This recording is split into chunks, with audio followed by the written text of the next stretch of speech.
Hello, hello, hello, and welcome to another episode of Beastly Talks. I'm your host, Ian Helling, and once again, I have with me my good friend and fellow trainer, Harry Hunt from Everyday K9 Academy.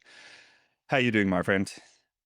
Very good, mate. Keen for round two of conversations.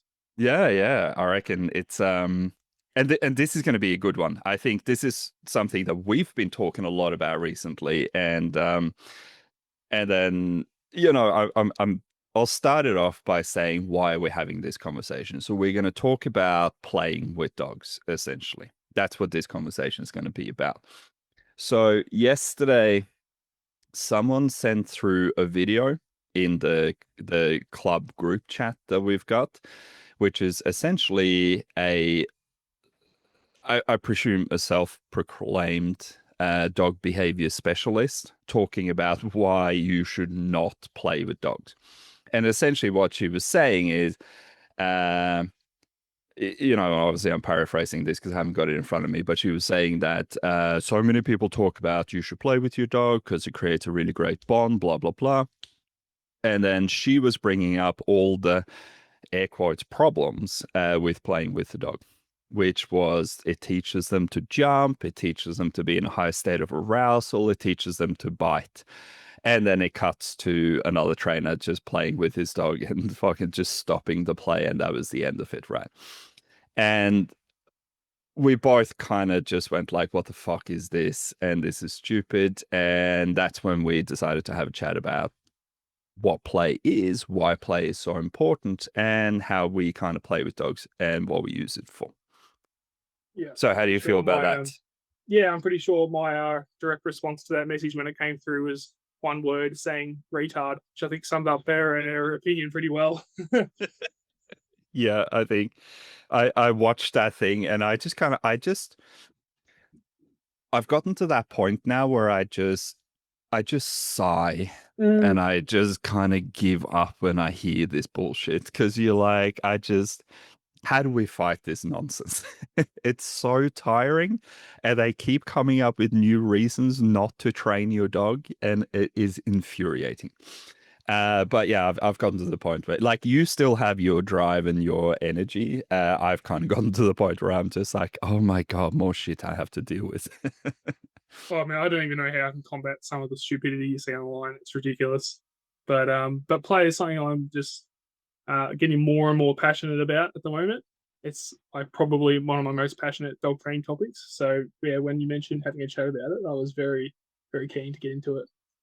Yeah, absolutely. And I think it's probably worth, talking quickly about both you and I. We talk a lot, in private conversations and that kind of stuff. And what we're both finding is that we're moving more and more away from food and more into play.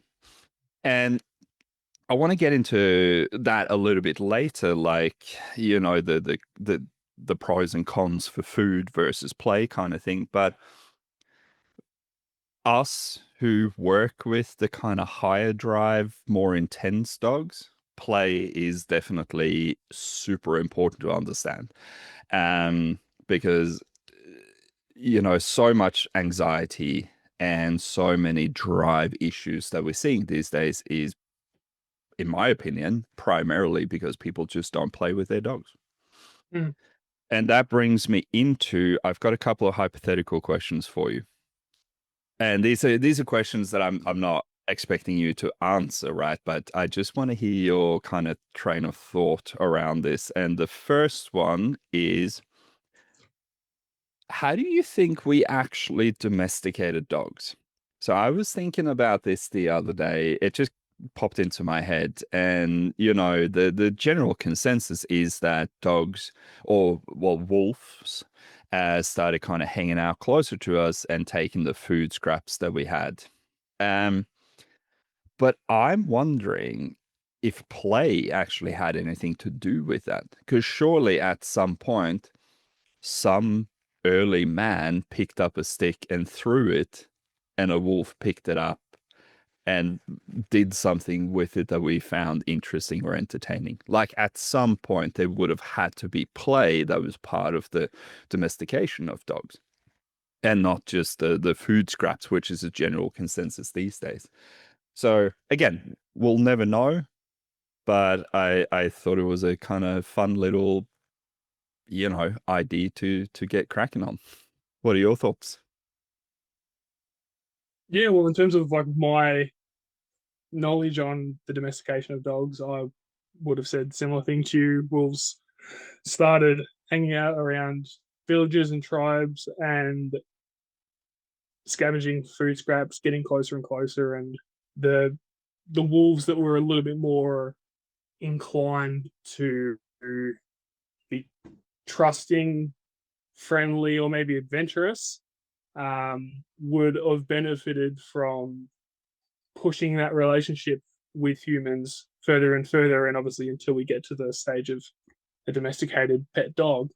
Um, but I guess like along the line somewhere, given how playful dogs are, that switch would have flicked in the wolf or somewhere along um, that journey. There would have been that moment where play kicked in with humans. Because I would imagine, like not knowing a heap about wolves, that wolves in packs would have their own versions of play, just like um, litters of puppies play together. I imagine wolves would be the same. So at some point there would be the transition from like we play with other wolves and maybe we're playing with humans now, and then that has moved along the scale. So yeah, I guess as I said, we don't know 100%, but it's a pretty valid hypothesis, I suppose.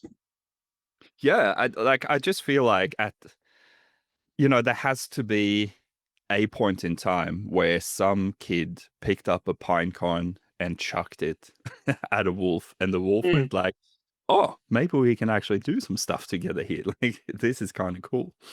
And yeah. and again, whether that happened in the early stages of the early introduction of wolves into humankind, or whether it was a thing that happened later, I don't really know, but I feel like there must have been some kind of concurrent thing where we both gave them food, we kept them close, we kept them for protection, which is most likely the initial idea of keeping the wolves around, right? Hey, scream, bark, do something if something comes to my village, because I might have to kill them if they're trying to steal my food, right? And at some point there would have had to be an interaction beyond food, like beyond just chewing on a bone or Mm. something like that. There would have had to be something more intimate between the early man and the wolf. And I can only imagine that that would be play somehow. I wonder if potentially it started off with a version of like food play. I mean, you think of trying to gain the trust of any feral animal, a very common ways becoming a food source for them. And a lot of the time, a feral animal will not come straight up to you and take fruit out of your hand. So you're throwing it for them, you know? Maybe you're throwing it away from them, you're throwing it to the side, and they start chasing the food and then coming back to you and chasing the food. And then potentially some play could start through that and then translate through to, yeah, a pine cone or something. So Yeah, absolutely. And again, like with particularly fearful dogs, that's where I start. Throw food over their head. They kind of flinch a little bit, they freak out, but then they run over and they find the food. They start coming closer to you, start throwing more food, and eventually the dog just looks at you and goes like, "Who are you? Like you're really interesting because you're just free food." Uh, without asking for anything in return.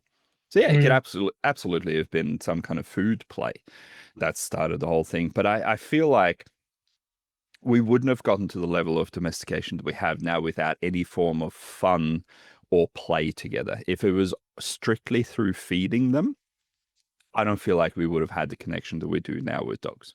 mm.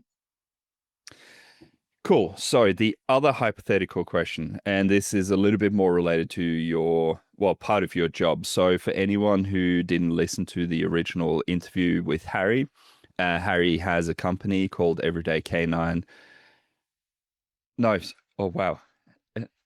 Everyday Canine Academy. Yeah, you're nearly there. Canine Academy. I got stuck on company. Everyday Canine Academy. That's right. Mm. But he also works at Ballarat Animal Shelter. So he does a lot of fantastic work up there at the shelter and helping dogs get rehomed, etc., etc. Now, here's the other question regarding the shelter dogs. How many of the dogs do you currently have in the shelter do you reckon would have stayed in their original home if only the owner knew how to play with their dog? And Mm. again, I'm not looking for, an exact number or anything, but just from like a, a thought experiment, I guess. How many of the dogs do you reckon the drive that they have became the problem because they didn't have a way of alleviating it? I honestly believe that a majority of dogs uh, would largely benefit from play, like every dog would. But the dogs that rock up in the shelter, I do think that if they had had play and productive, controlled play with rules, like we'll get into, if they had had that earlier in their life, they would probably have not gotten to the position where they had behavioral problems that couldn't be fixed or that owners would give up on. Um, and we're going to go through a lot of the concepts on why we play with dogs. So many of those concepts and the benefits of play tie back into everyday life, living with your dog, raising a stable, calm, well behaved dog that understands what it can and can't do. And you can simulate all of the concepts that you need to control a dog in everyday life in play. So yeah, I think it's a massive thing, and one of the biggest ones, which is one of the more obvious ones, is the fulfillment side. Like the out of control border collie that chases every second car it sees really probably just needs someone to go down and play chase and catch or tug with it, and that would probably be a big part of the problem solved. I mean, I've done consults before where we've had people come to the shelter ready to surrender the dog, and I've chatted to them, gone out, done a consult, showed them how to play with the dog, and one and done, they're fine. They're happy to move on, and they can now live with the dog because they have a way of like satiating it and giving it what it really needs. And that was it. That was all. It was a 1 hour, hour and a half long consult where I taught them how to play, and the problem's fixed. So I think I wish I had the opportunity to do that with every dog that came in. Often by the time that owner is there surrendering the dog, it's too late to convince them out of it. But in the instances where I have been able to, I've had a really good success rate. So I think honestly, a majority of dogs would be fixed with play. Yeah, I 100% agree. Mm. Like, there's a reason why the shelter is full of staffies, kelpies, border collies, or German shepherds, like these high drive dogs, these dogs that are bred to run, to chase, to bite, right? To do all of the just completely natural predatory behaviors that we see in these dogs, but they just have higher levels of drive and therefore higher levels of desire. And that's what becomes a problem for people because they don't know how to get that shit out of the dog system. And when it doesn't get out of the dog system, well, I mean, it's going to come out of the dog system one way or another. And whether that is through chasing cars or biting bikes, or whether it's actually through biting a tug and interacting with the owner, that's where we see so many of these problems lie. And like, just to touch on that as well, like, because with that woman who said that you shouldn't play with your dogs because it keeps them in a high state of arousal, blah, blah, blah. I find that a lot of the kind of force-free, positive only, and veterinary behaviorists as well, they are terrified of drive because they know without some form of aversive control, they can't actually get the dog into a high state of drive and bring them back. And so they spend so much time focusing on like, hey, Fido, just do nothing, just lie down, be calm, never do anything, never get excited. And the dog if it is a proper drivey dog, right, has all of this pent up energy, has all of this pent up drive that is not being satiated, like you said. And it just turns into this nuclear reaction where the dog becomes reactive to everything. It's frustrated. It's got, tons of energy, tons of desire to chase and interact with toys and objects, but it just doesn't have an opportunity for it. And that Mm. creates a level of frustration that in frustration eventually turns to aggression. And it just becomes too much for people. And you see there's this just never ending, like, hey, just give them treats, try and keep them calm, give them treats. And you're like, no, this dog just needs to fight you over a toy in a Mm. controlled manner. And I mean, we're going to get into like how we fight dogs in a controlled manner, like not an out of control manner. But yeah, man, I think that is out of all the dogs that I see on a weekly basis, I reckon at least 70% of them struggle because they don't get to play. Yeah, 100%. Yeah, I mean, just going off what you were saying in terms of the the build up that comes from not being able to play and how that explodes in different avenues. There's a really good analogy that Michael Ellis talks about, and I'm probably going to butcher this, so you can help me clean it up if I stuff it up. But he describes Prey and Prey Drive as a flowing river that the dog has, and it's when it's young, the drive starts developing, and think of like a river that flows out. It's coming into the dog, like the drive is there, and the dog will express it in a way, um, any way that it can, right? And through people that play with their dogs, what you're doing is taking that river and channeling it in like little creeks and rivers to places that you want. So here, some of the water's going to go to playing tug. Here, some of the water's going to go to playing fetch. Here, we're going to let some of it spill out when we're out on a hike and you're sniffing and enjoying nature and chasing rabbits and having a good time. And we get to channel all of that drive and put it in places where we want it to be, versus the people that don't play with their dogs and some of the force free people that are scared of the arousal. They put a wall up and they try to block off that river. And it works maybe for some time.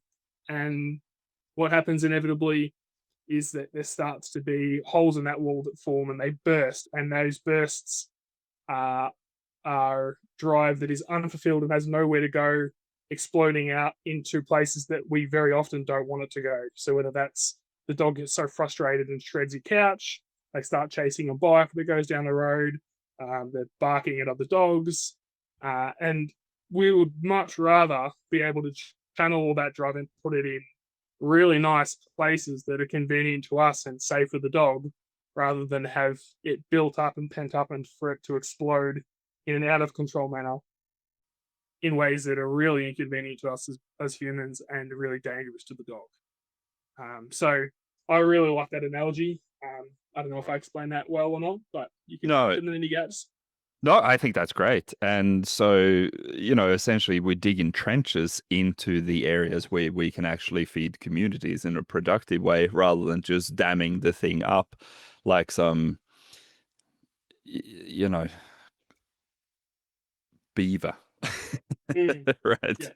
And so instead of just trying to control it and shut it all down, we go like, hey, why don't we put this in these places where it can actually be productive to people and the community? And yeah, no, I think that's a great analogy because another thing about that is one of the most powerful forces on the planet is flowing water.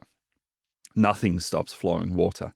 Like it destroys mountains over time, right? It demolishes houses, it controls everything. Like there's no way of really battling the proper force of water, which is a good way of looking at prey drive. Because if you have a working line German Shepherd and you're trying to get that dog to sit on the couch 23 hours a day, you're going to have a very bad time. Mm, bloody oath. All right, cool. So, um, well, look, let's just get into it. Why do we play with dogs? Very simple question. has an incredibly broad answer, but I feel like we have to start somewhere. So, in your opinion, why do you play with dogs, and why do you think it's so important to play with dogs?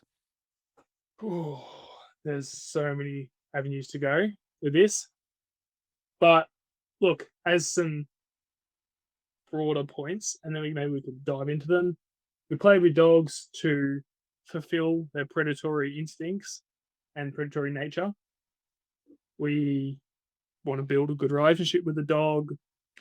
We want to fulfill them mentally, physically exercise them. We can build a really good amount of trust and cooperation in a game. Uh, we can teach the dog how to be under control in a really high state of arousal. We can teach the dog a communication system through the play. Um, there is just so many. I feel like we could go on forever talking about how many different reasons there are for why to play with a dog. But one of the obviously biggest ones is going to be fulfilling that predatory sequence and giving the dog somewhere to put all of that instinct. Yeah. Which Um, have you yeah, played sorry, the go. predatory instinct? The predatory sequence on here yet? No, I don't think I have, but that is on my list. So, look, let's get into that now. So, what we call the predatory sequence, or in the more fancy way, the predatory motor pattern. And so, this is essentially just a simple breakdown of how predators hunt and how they eat. And so it's broken down in this way. So first is orient. So the dog or the predator is orienting towards its prey. Then they eye them, which means they actually lock onto the prey. They can actually physically see the prey. So in the orientation stage, they're generally hunting through scent or something other than a visual hunt. Right. But then they get close enough to actually see the prey. Now they eye them off. So they lock their eyes onto them. And this is where the stalking begins. So now you see them creeping through the tall grass, trying to hide themselves to get as close as possible, which then instigates the chase. Now, the chase is obviously the big one that we see a lot of problems with, especially in herding dogs, like your kelpies and your border collies and your cattle dogs. The chasing and trying to get at everything that moves quickly, right? Now, when the chase is complete, that ends in what we call the grab bite. So this is where the predator actually bites and latches onto the prey. But at this point, they're just holding onto it to try and tire them out, to try and drive them into the ground where they can reset and go for the kill bite. That's when they'll climb up the animal and they'll bite their throat and they'll actually kill the animal. Then finally, we have the last two, which is dissect and consume. That is from start to finish how a predator finds its prey, chases it down, grabs it, kills it, and eats it. And so, what we do with play is we try and simulate parts of, well, we try and simulate most of the predatory motor sequence really at the end of the day. Whether that is, getting them to focus on a toy, whether it's hunting it down through some kind of scent detection, whether it's stalking it, chasing after it. It's really cool with Goodnight at the moment because being a working line Kelpie, he's properly got the stalk. So he's got like the low down stalk whenever I pick up a toy, and he just stares at the toy while like creeping towards me. And yeah, it's hilarious. Like you see all of this just unravel or unfold, I guess I should say, rather than unravel. But he's just becoming more and more intensely focused on play. And look, he loves his food, but with both him and Agna, like Agna was a little bit more complicated, and I'll talk about that once we get a little bit deeper into it. But yeah, with Goodnight, you can see like he was super food focused when he first met me, whereas now he's starting to pick the toy over the food when we're out and about, and I offer him both. And that is actually an interesting thing. And what are your thoughts on this? Because I very often see that a lot of dogs, if you offer them both food and toys at the same time, a vast majority of them will go for the toy. They will actually seek out play over food, unless they're fucking starving. Know what I mean? They will go for the social interaction over the eating in the vast majority of cases. I don't know. Do you see anything with that, like in your work or at the shelter? Do you notice a difference in dogs? Oh, absolutely. Like once a dog has been given the opportunity to experience play, they will generally choose it over food every time. Like, I mean, there's obviously exceptions to everything. Like your crapped out food drive Labradors probably still going to go for the food. But that's an exception a lot of the time. Like I had it literally just this morning. The consult I was telling you about before. Um, Towards the end of the consult, we went out and we did some stuff with play with just this young puppy, and I was trying to show them how to get some just basic, like building some basic obedience into the play. And at one stage, just out of habit, because they've gone through a puppy school beforehand, she's sitting there struggling to get the dog to sit, and she pulls out a bit of food out of a treat pouch and then tries to lure the dog up and sit. The dog could not give less of a shit about food. And I said to her, I was like, that is very, very normal. Like we're playing and you've got very fresh cut up Prime 100, great food in your hand right in front of the dog's face, and it doesn't not want a bit of it. So yeah, it's a pretty standard thing. Like I think that once a mammal's basic needs have been met, like they have fed and have water and shelter and safety, then all mammals will play, and that is like the next step up on like enjoyment. Like when it comes down to it, like obviously I enjoy food, like we all enjoy food, and it's a resource we need to live. Um, but you can very easily satiate the food drive, and then food is no longer important. Versus like you can be satiated from food and still have all the desire to play, because play brings you so much enjoyment and releases so many feel good chemicals in your brain that just doesn't match food in a lot of cases. Yeah, absolutely. And I mean, as an avid gamer myself, Mm, I can attest to that because I have skipped lunch and dinner and sat up playing computer games till like 4 in the morning.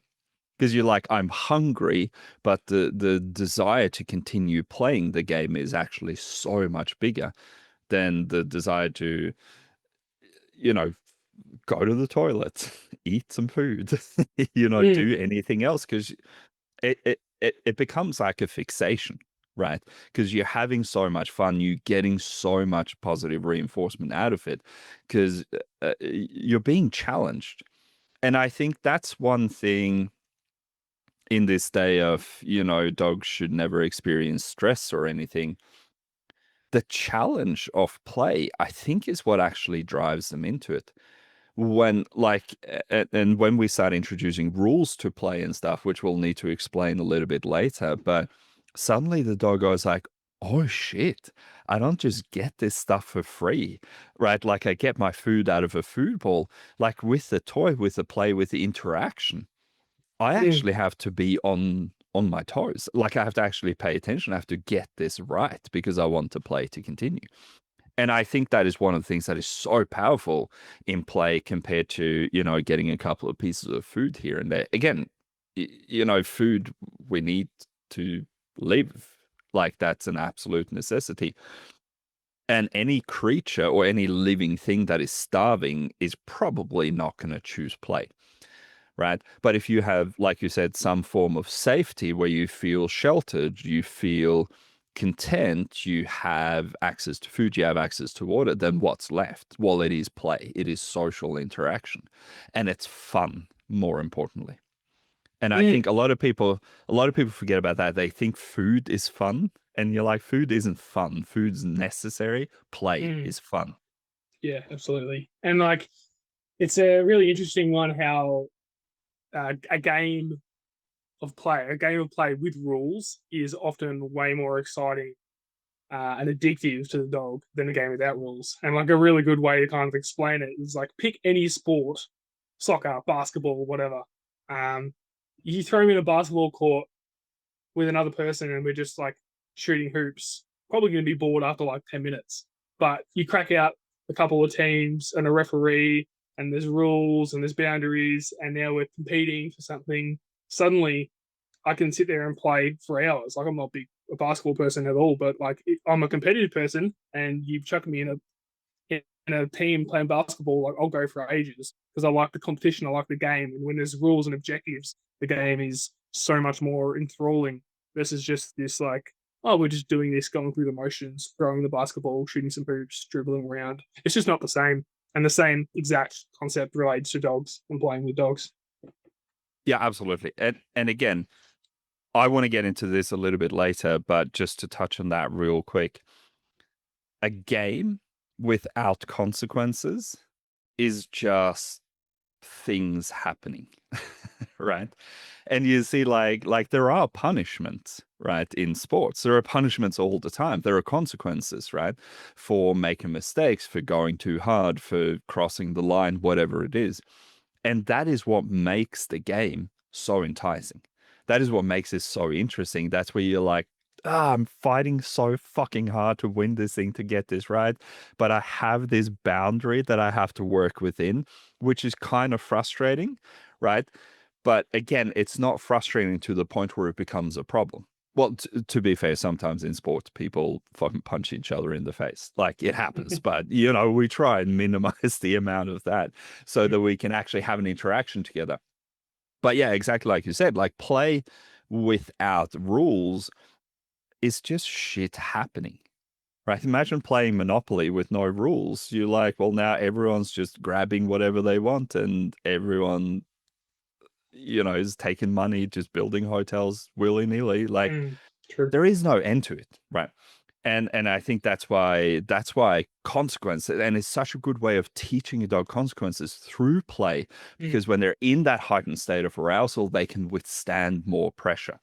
And if anyone is listening to this, we are not at all force-free trainers, and really the only way to create a boundary in a dog is to use some form of pressure. There is no other way, because you can't do that with food. You can't do that with positive reinforcement. You have to introduce some form of negative reinforcement or even punishment to go like, hey, there's a line in the sand. You can't cross it. That's a really bad idea. Mm. But I want to go back to something you said before. And that is actually kind of a sad thing. But you said the words experience play. And how many dogs have you met that you just cannot get to play? They have no understanding of what play is because it's been suppressed at a very young age, because we don't want puppies to get excitable. We don't want them to run around and bite stuff. We just like, no, no, no, no, no. We try and shut everything down. And then when they have problems with the dog, we come in as a trainer and we put a toy in front of the dog and they kind of just like hunch their shoulders and look away. Like they're like, no, I'm not allowed to do this thing, right? And yeah, let's talk a little bit about like actually teaching a dog to play, because while it's natural, it is also something that needs to be taught. And I don't know how often you see dogs that just like, I'm not fucking playing with you. I'm not going anywhere near you the second you bring out a toy. Which is super sad, but It is it's really something sad. that happens all the time. So what's your experience with that, and like actually teaching, or I guess reinvigorating some kind of play into a dog? Yeah. So I feel like play is very natural to dogs, um, but just like everything in life, they experiment with behavior when they're puppies and when they're young. And when you're in the experimenting phase, the first couple of times you try something, you're really sensitive to the outcomes of that. So if the first time that you express some sort of play as a puppy is you grabbing a cushion on the couch and flinging it around, or a leg on some pants, and that gets like squashed out of you and doesn't get kind of redirected into anything else, um, you may get the wrong idea from that. Maybe the message has been missed, and then you do get people as well that don't want the dog to play at all, and they're intentionally squashing it. stuff. So I feel like there is like a window in which when a dog is young, they are very open to play and susceptible to that being like really brought out of them. And for some dogs, that window has been missed uh, or has been closed, right? And like it is very, very sad. I actually did a consult not that long ago where I got a toy out and this dog just freaked out. Like the moment I started like trying to entice him into the play, he just almost like shut down from it. I was like, God, what have you gone through that like I show you a ball and a tug and you look like I've just like punched you across the face? Like it was pretty freaky to see. So yeah, I mean, obviously there's dogs that have had that window closed and it's going to be very difficult to bring that out of them. Like with how much I'm into play now, I'm a lot more persistent in trying, and I will try and give the dog lots of opportunities to play where possible. If it's up to me and I have the time to do it and I have repeated exposure to the dogs, I would love to keep trying because once we crack it, it will be worth it. But for some dogs, it's just not really an option. It's not a battle worth fighting. But often, like a really good tool that I use, or like one of the ways that I'll start introducing play, is with a flirt pole. And a flirt pole, for anyone that doesn't know, the way I kind of explain to people, think of like the cat toy, which is like the wand with a bit of string and a bit of fluff on the end. It's basically like a dog version of that. A lot more heavier duty. They use like leathers and wool and kind of maybe some like synthetic animal products or whatnot to kind of simulate animal like material that you can flick around and they can chase it and bite it and shoot it and etc. So that's a really good tool that I like to start with for a lot of dogs because it allows us to get a lot of movement from the toy. That can move away from them really quickly. It can turn quickly, it can go up in the air. It really can simulate the rabbit that's running away, you know. So if you can crack it with a flirt pole, is a really good way to open that door. And then like I might start like working my way down the flirt pole, and I'm handling the tug or the flirt with my hands, and then we might transition to something like a leather rag that's a lot easier to handle in your hand, and then you can obviously progress your way up to balls and tugs and things that are really designed to be played with properly. But sometimes like a flirt pole is obviously a really good thing in just trying to bring that instinct out of them. Like we've got a couple of dogs that, you know, we've personally seen at the club and stuff that kind of need that. They don't have enough drive to target and go for a stationary tug or that you kind of moving with your hands. Like they really need that extra movement you can get the flirt pole to be able to kind of bring them into that drive. So that's a really, you know, handy tool to use.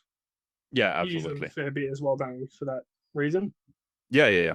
And yeah, so just like I have a funny story about flirt poles. And so a flirt pole, to break it down super simple, is essentially just a stick with a piece of string attached to it with a toy attached to the end of the string, so that when you're spinning in a circle, you get a little bit of distance away from the dog. And it triggers that prey drive where the dog starts chasing. And exactly like you said, like a couple of the dogs at the club, they don't really have the desire to fight over a toy, but they love the chase. And so now we get like chasing around, spinning in circles, and then they latch onto the thing and we tug a little bit, and then they kind of give up, which is fine. Like this is stuff that we build up over time. But I I remember, so when and this is quite a few years ago, but when I first started fostering litters of puppies, I wanted to get more into flirt pole work, which I didn't know much about at the time. And I read online that, some guys said like, oh, the perfect flirt pole is just go and get a lunge whip, like you would use on a horse, right? Mm. And so I thought like, oh, that's a really cool idea. So I travel up to this like horse shop.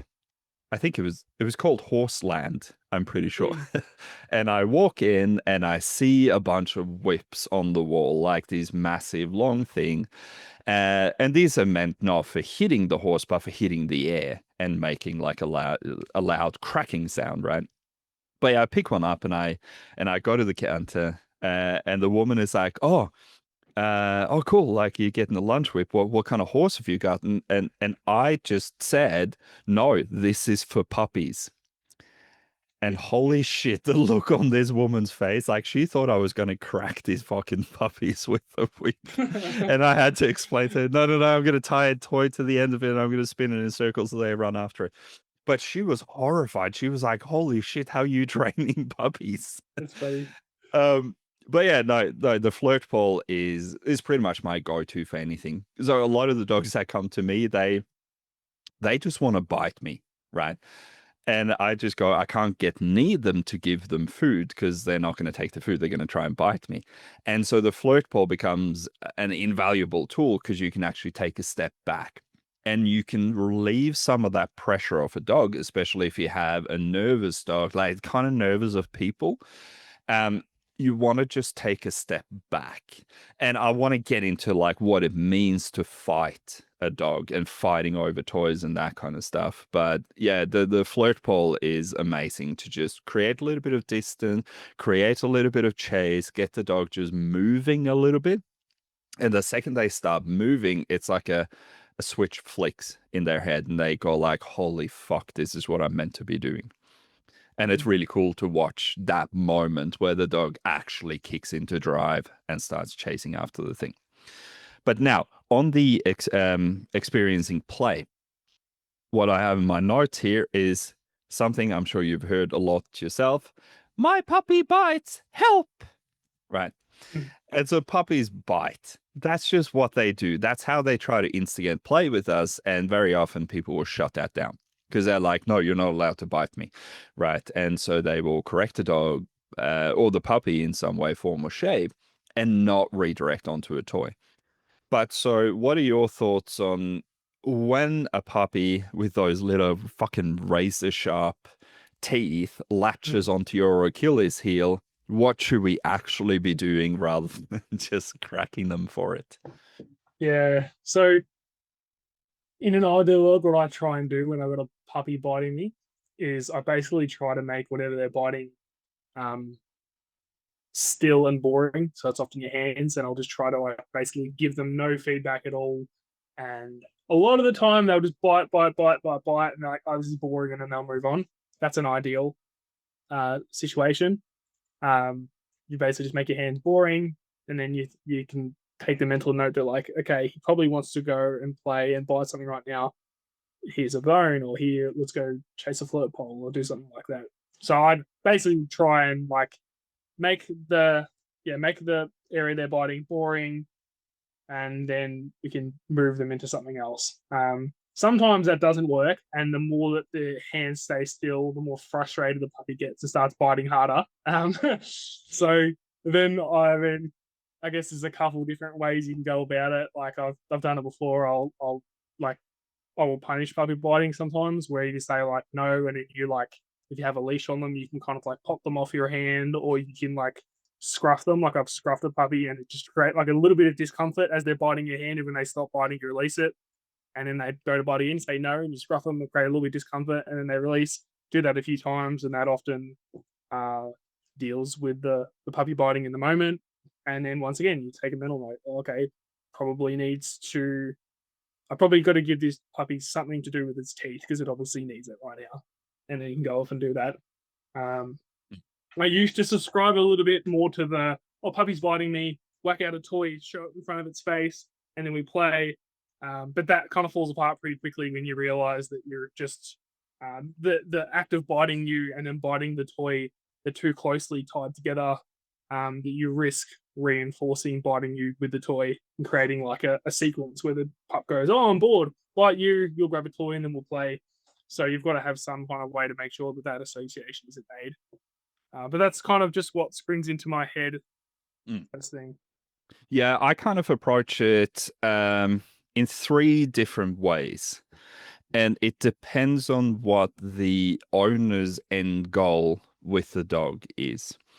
So if you have a dog that you want to do a lot of drive games with, you want to do a lot of competition, that kind of stuff, I kind of encourage them to put up with a lot of the biting and just redirect onto the toy. Yeah. Right. And that's what I'm doing with Gunnar at the moment. That's what I did with Agna when he was a little puppy. Like they latch onto me and I just go like, and then I break out a toy and I'm like, hey, why don't we bite this instead? Because at this point in time, I don't really want to create any inhibition because I want them to have a really good, strong bite later on. But that's probably the minority. Yes. In the majority, the most common one is people who just want a pet dog and they have a dog that kind of just comes up and latches onto them. I will then correct, then redirect. So I try to always add some form of consequence to the puppy, like you said, like whether that's popping them on the leash, whether it's like sometimes even just stomping your foot, making a loud sound is enough for them to kind of like take a little bit of a step back. And then I count in my head 1,001, 1,002, 1,003, and now I break out a toy and say like, hey, let's play. And the idea there is you cannot bite me. Like essentially what I'm trying to teach is you can never put teeth on human skin, but you are allowed to use your mouth. Right. And so that's the by far the most common thing that I do. Puppy latches onto me, give a little bit of an aversive consequence. The puppy kind of startles a little bit, wait 3 seconds, boom, bring out a toy, and we get back into it. But the last one where I will use heavier forms of punishment is when there are little kids and the puppy is latching onto the kids. Yep. Because that is just off the table. And so I will immediately administer a heavy punishment for that. I will still try and redirect the dog into play afterwards. And in that case, if someone has like 2-year-old kids that the dog is biting, I usually say to them like, hey, you're going to have to put up with some punishment because the puppy has to be okay with biting you a little bit. Mm. But we have to shut down them biting the little children because we Sure. just can't have that at all. And I find that I've yet to hear in those 3 scenarios that anyone has had a completely shut down dog that doesn't want to play anymore. Right. And as the kids get older, they will start playing tug with the dog as well. So the dog's not like, oh, that heavy punishment that I got for biting this little 2-year-old kid's feet. It doesn't actually mean they're a bad thing in my life. And I can still interact with them. I can still play with them. Mm. And so those are generally the 3 approaches that I take, depending on what the end goal for the owner is. But yeah, when it comes to kids and dogs, I don't fuck around. I just stop things. If I see a progression that could potentially be dangerous, I try and shut that down immediately. Yep. All right, so let's get into a little bit of what play actually is. So, in general, and you can add to this if you have something that I've missed out on, but in general, I break down play into 2 things, which is possession or chase.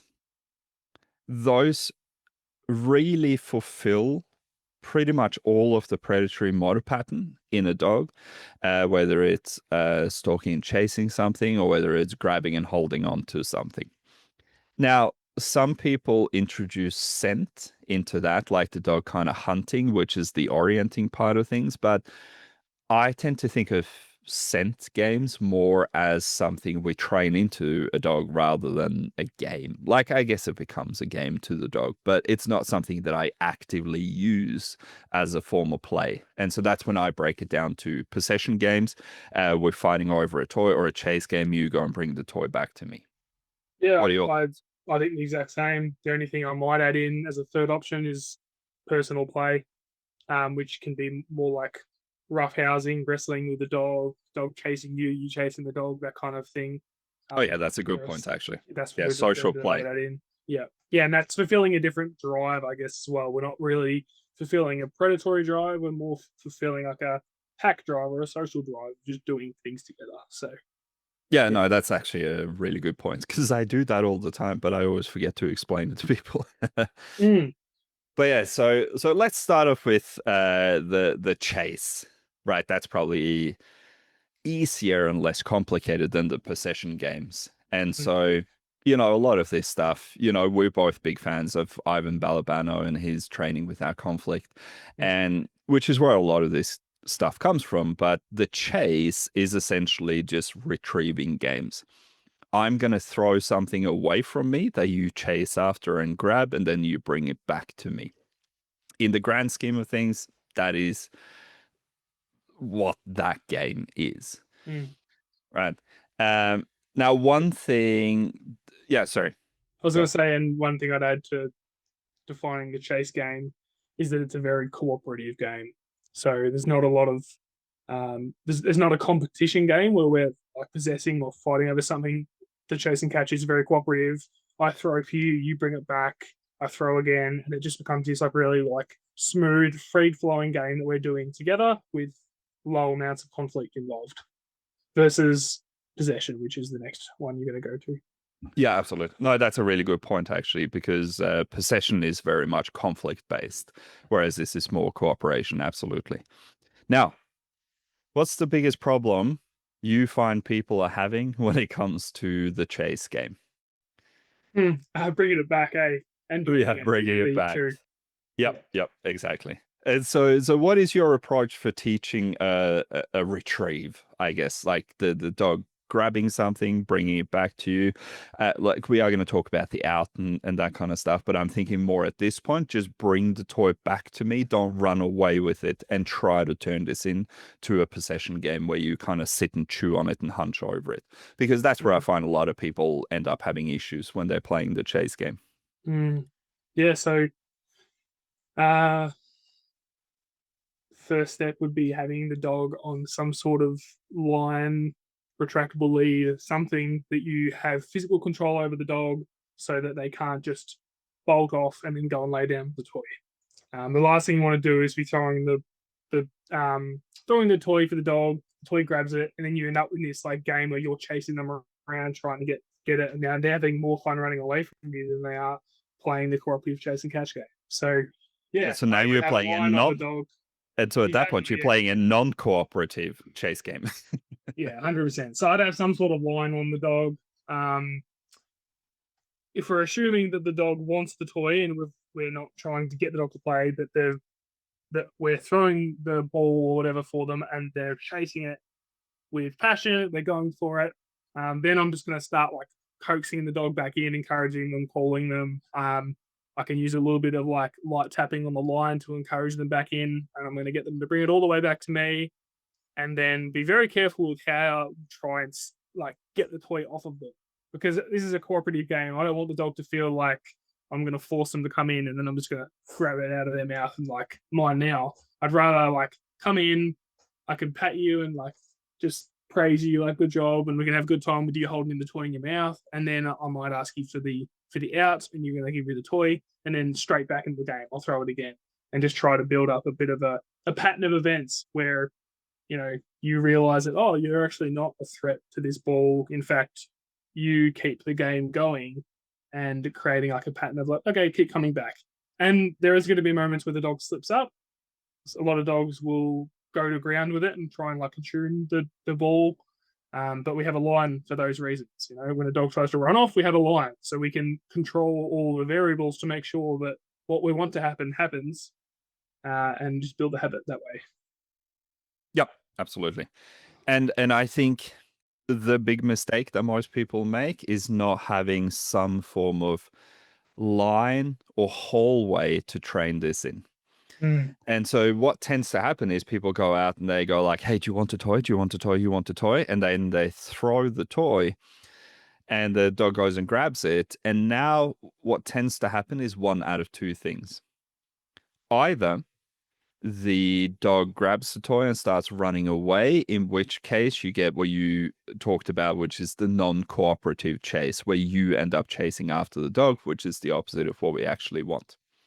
Now, the other thing that can happen, and I know this because I made this mistake myself with my first dog, Red, but he picks up the ball and he comes storming back and he drops it a meter away from me. And I think to myself, well, that's pretty good. So I walk a meter up and I throw the ball for him, reinforcing him dropping the ball a meter away from me. What happens next is the next time around, he brings it a meter and a half away and then drops it. And what actually ended up happening eventually, because I would go and pick up the ball and throw it again, is we got to a point where he thought what I wanted from him was for him to run the opposite direction. So I would throw the ball like 20, 30 meters. He would run, grab it, and just continue running in the opposite direction because he's like, you obviously want me and the ball as far away from you as possible. Right. So yeah, the line's great. I often use like hallways if I have access to that, or if I can set up like some baby gates or something like that, where I throw the ball into a wall, the puppy goes and grabs it. There's only one way to go, and that's back towards me. And they come running up to me, and I kind of block them, and I hold on to the toy, and we play a little bit of tug. And this is where we get into like the combination of the two, I guess, because now the dog's holding on to the ball, we're tugging a little bit. I get them to let go of the ball, I throw it again. And so the chase and the possession games are often combined together to create the highest amount of drive and to teach the dog like, hey, I'm no threat to you.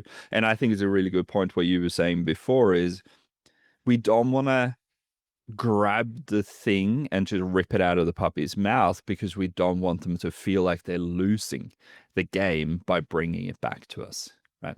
And so we want to kind of just hold on to it, wait for them to let go, and then immediately reinforce that by starting another game of chase. Yeah, it's interesting when you talk about like how you'll combine them.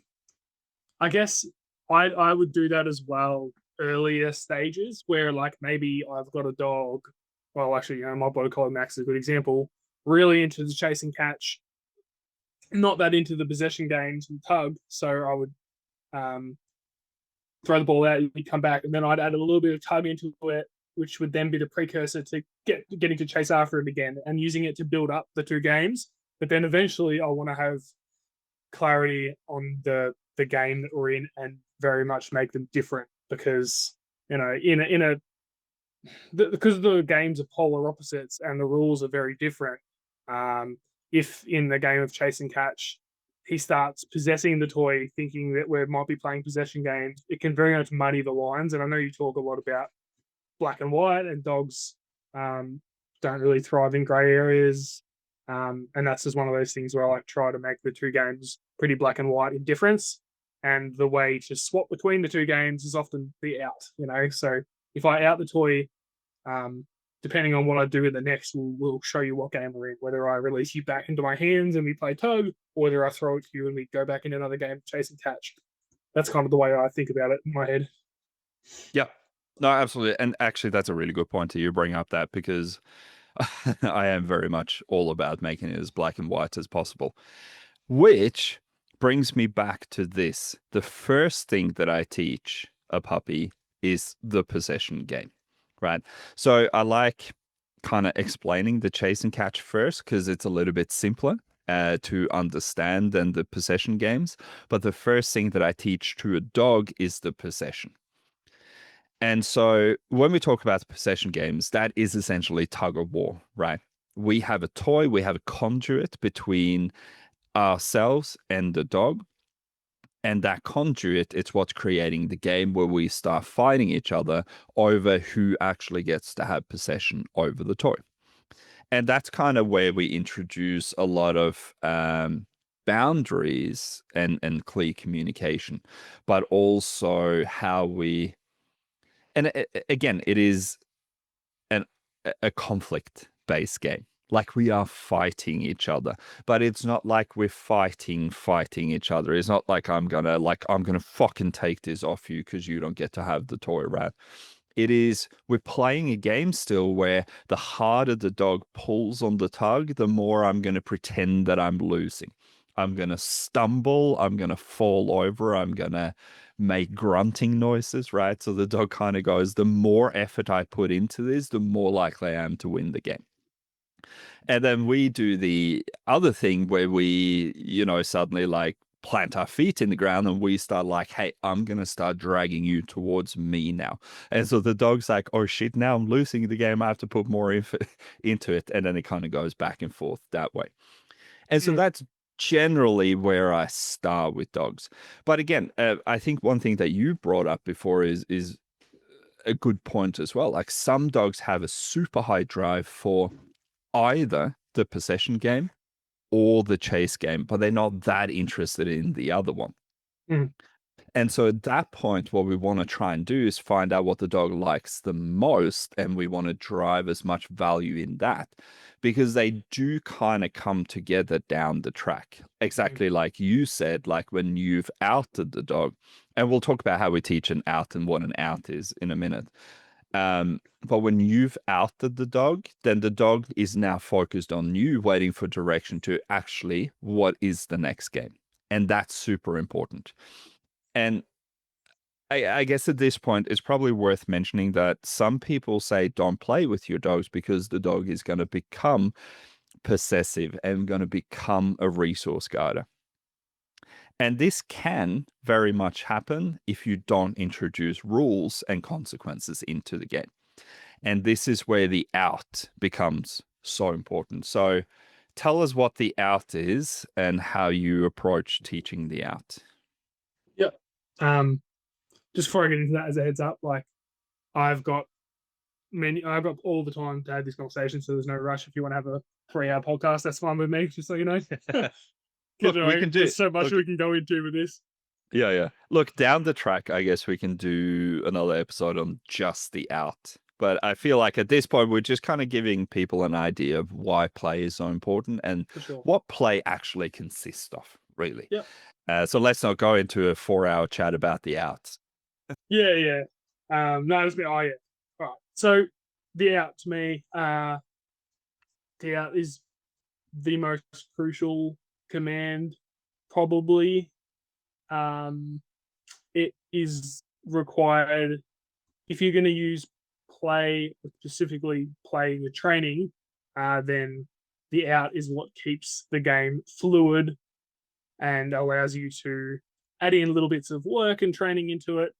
It allows you to control the dog. You can stop the game, ask for some obedience, then restart the game. As we just spoke about before, you can switch between a chasing game to a possession game, and the out is like the conduit that connects everything. So it's a very important command. There's a lot of underlying principles that you teach with the out as well. So the dog obviously is going to be enjoying the game. Well, let's say this as a prerequisite for teaching the out, the dog has to want to hold on to something, right? And when it wants to hold on to something, it means it doesn't want to let go of it. So naturally, we're introducing a little bit of conflict and a little bit of the dog would probably prefer not to out it. And especially in the early stages, I guess it's worth 100%. mentioning here. Yeah, and that is an opportunity for us to work through that problem rather than avoid it. And I guess, there's a lot of different methods for teaching the out. My preferred method has changed a lot over time.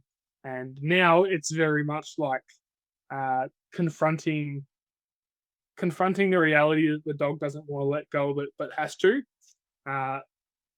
in a lot more of a direct way, rather than some of the other methods of teaching it out, which avoid the confrontation of the conflict at all, like food trades and toy trades and stuff like that.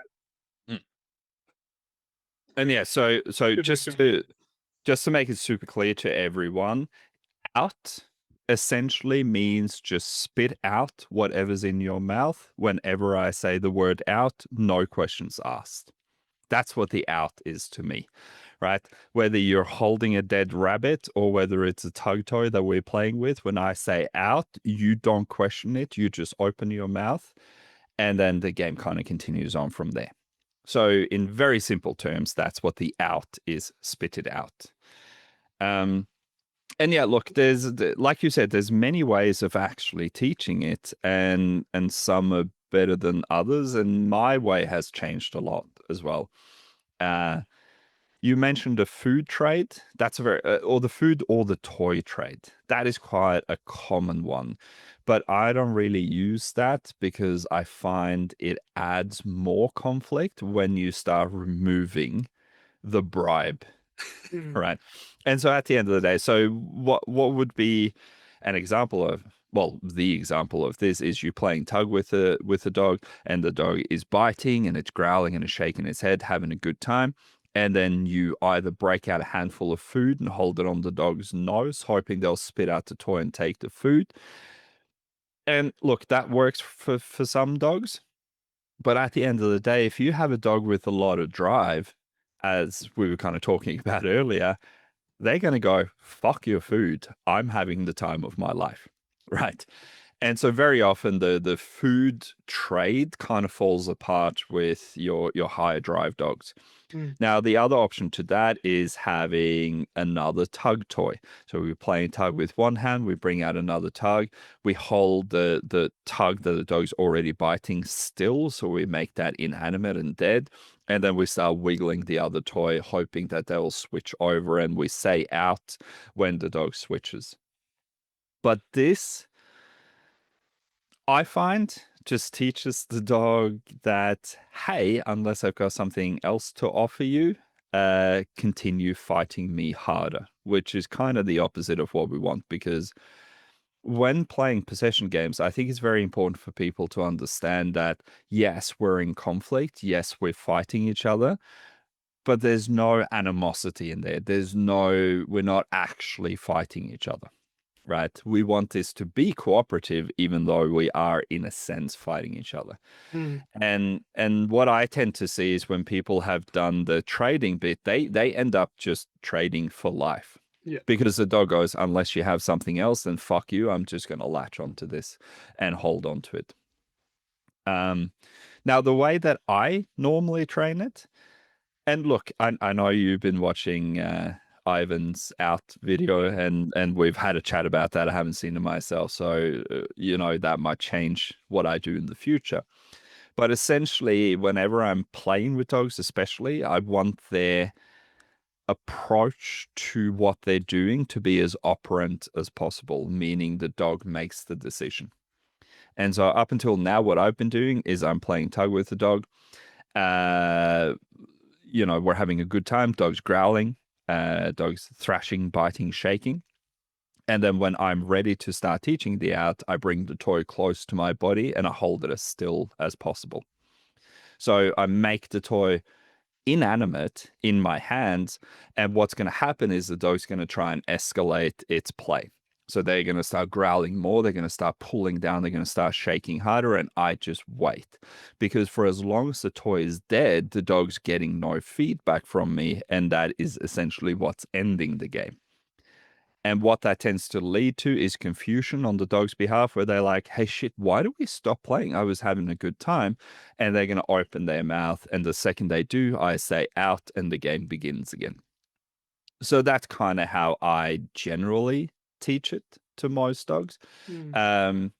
But I know you kind of quickly talked me through the Ivan approach, but I don't actually know anything really about that, so I can't speak on that. But how has your outing training changed?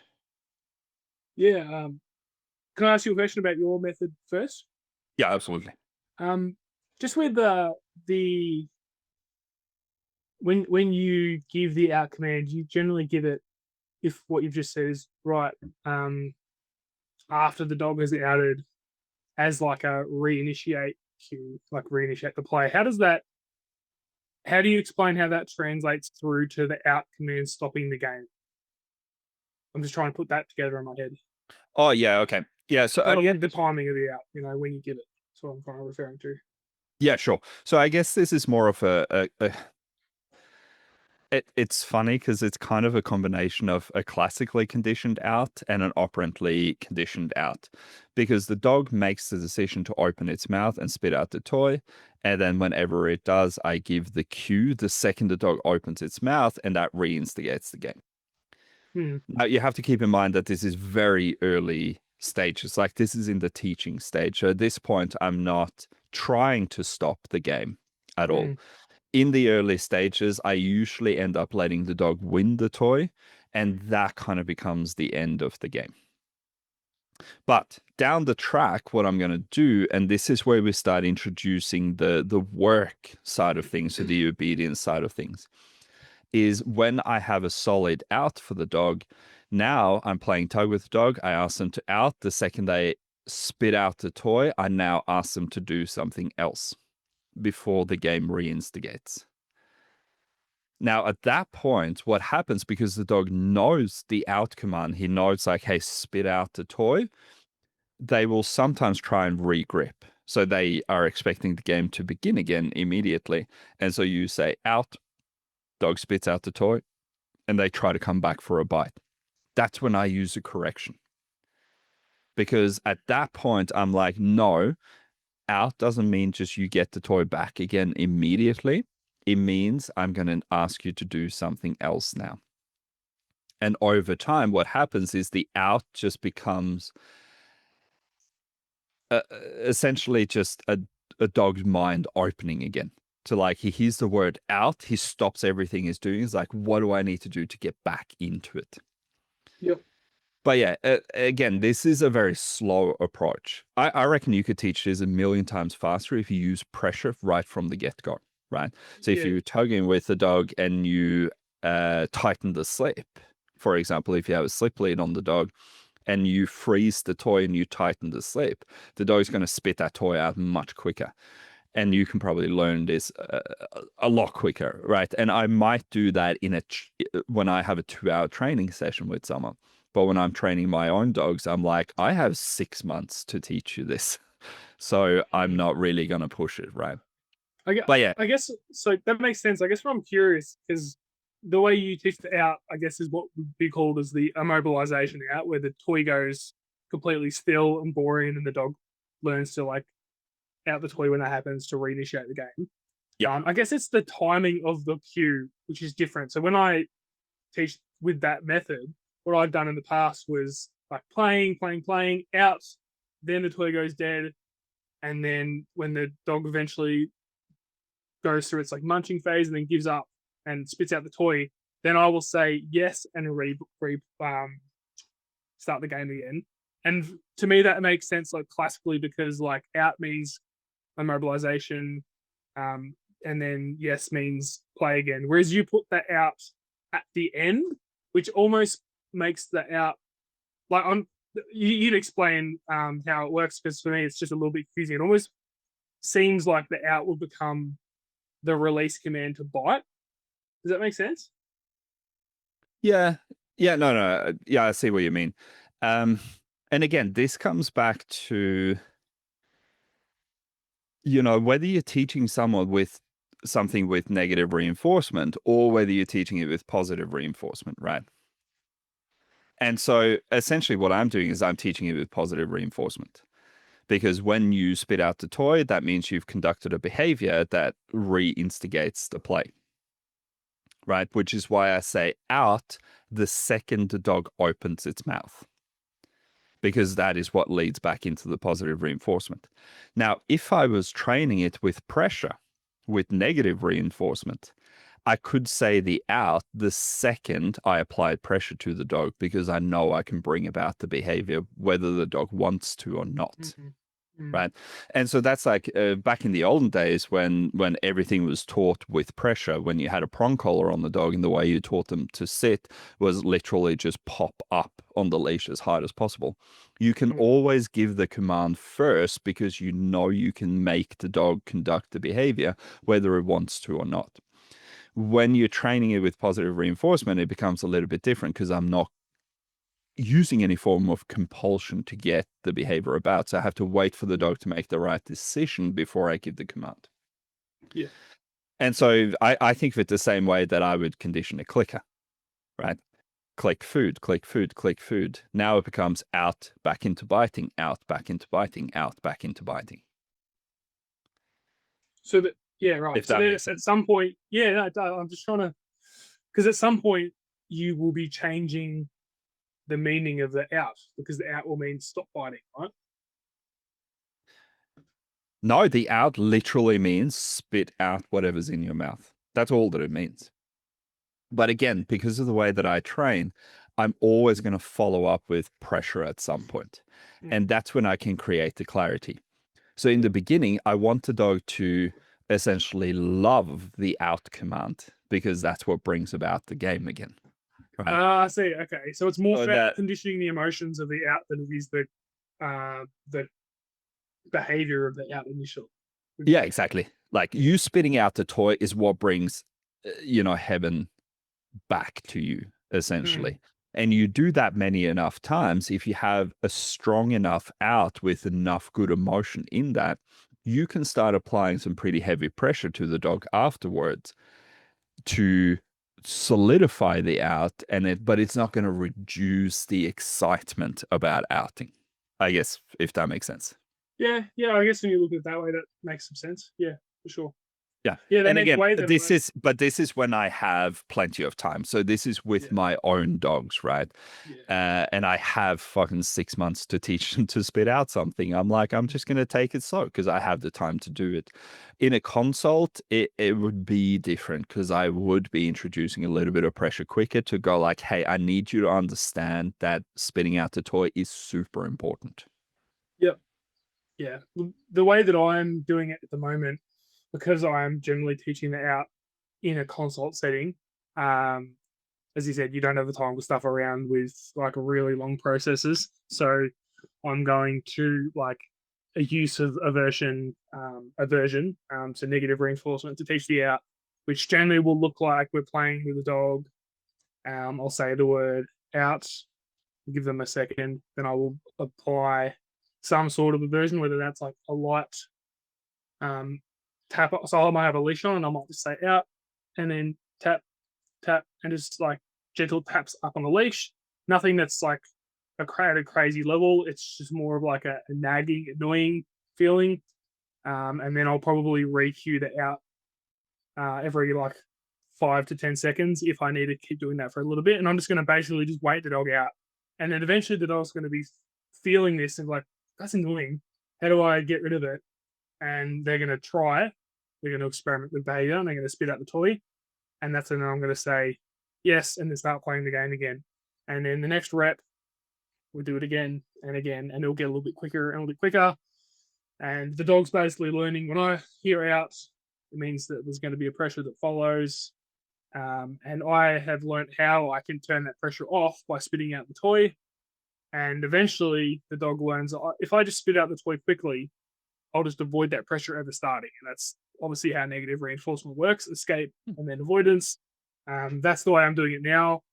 Often it's with a leash or little leash taps, but it also can be with like an under the mouth hold, which is something I learned off Dylan Jones. It's his version of it, where he'll basically be playing with the dog and then he'll say out and he'll just like grab underneath the jaw of the dog, just kind of holding the chin in his hand, and he'll just kind of put a little bit of like pressure with his thumbs into the dog's mouth.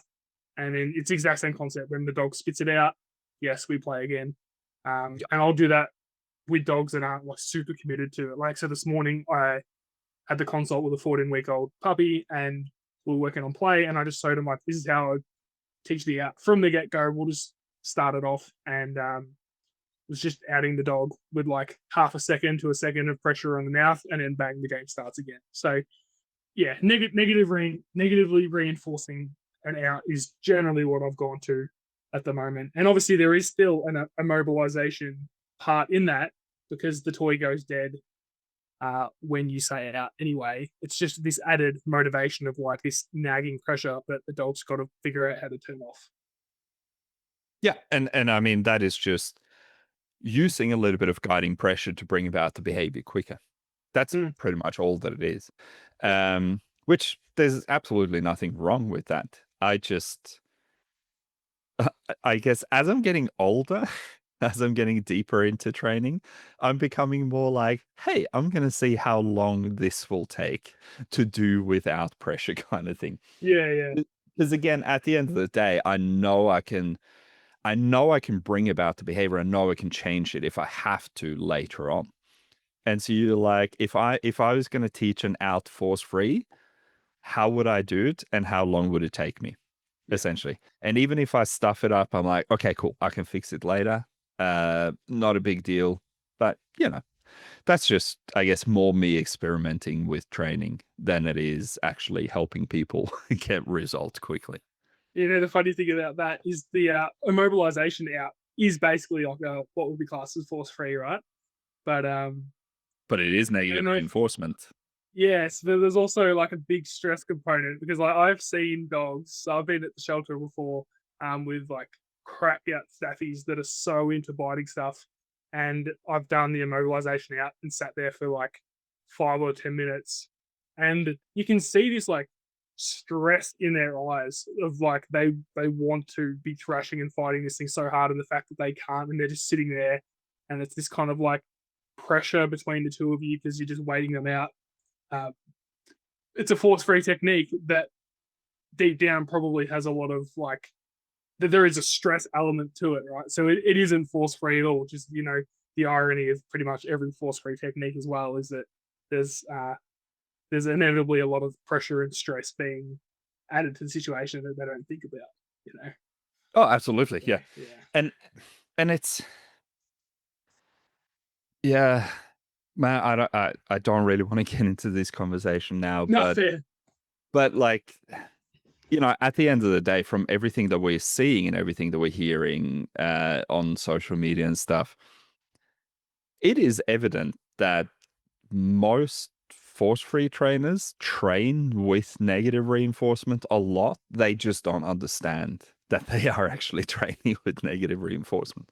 Mm. They just don't know what they're doing because they're like, well, I'm not correcting the dog on an e-collar, therefore it's not negative reinforcement or positive punishment. And you're like, yeah, but you're stressing the dog the fuck out, which is the negative reinforcement element, because the release of that stress when the game finally begins again becomes the learning moment. And again, we could have this conversation a million times, but if you put a leash on the dog, you're using negative reinforcement whether you want to or not. They're just trying to like kind of rephrase the conversation because I don't use so-called aversive tools. I don't use negative reinforcement, but we know that's wrong, right? Yeah. And again, like at the end of the day, and especially with the kind of staffy type dogs that you were talking about, those like, especially those super committed blockhead dogs that are just like, no, biting is life. I never want to do anything else. With those dogs, I will very often go to pressure much quicker.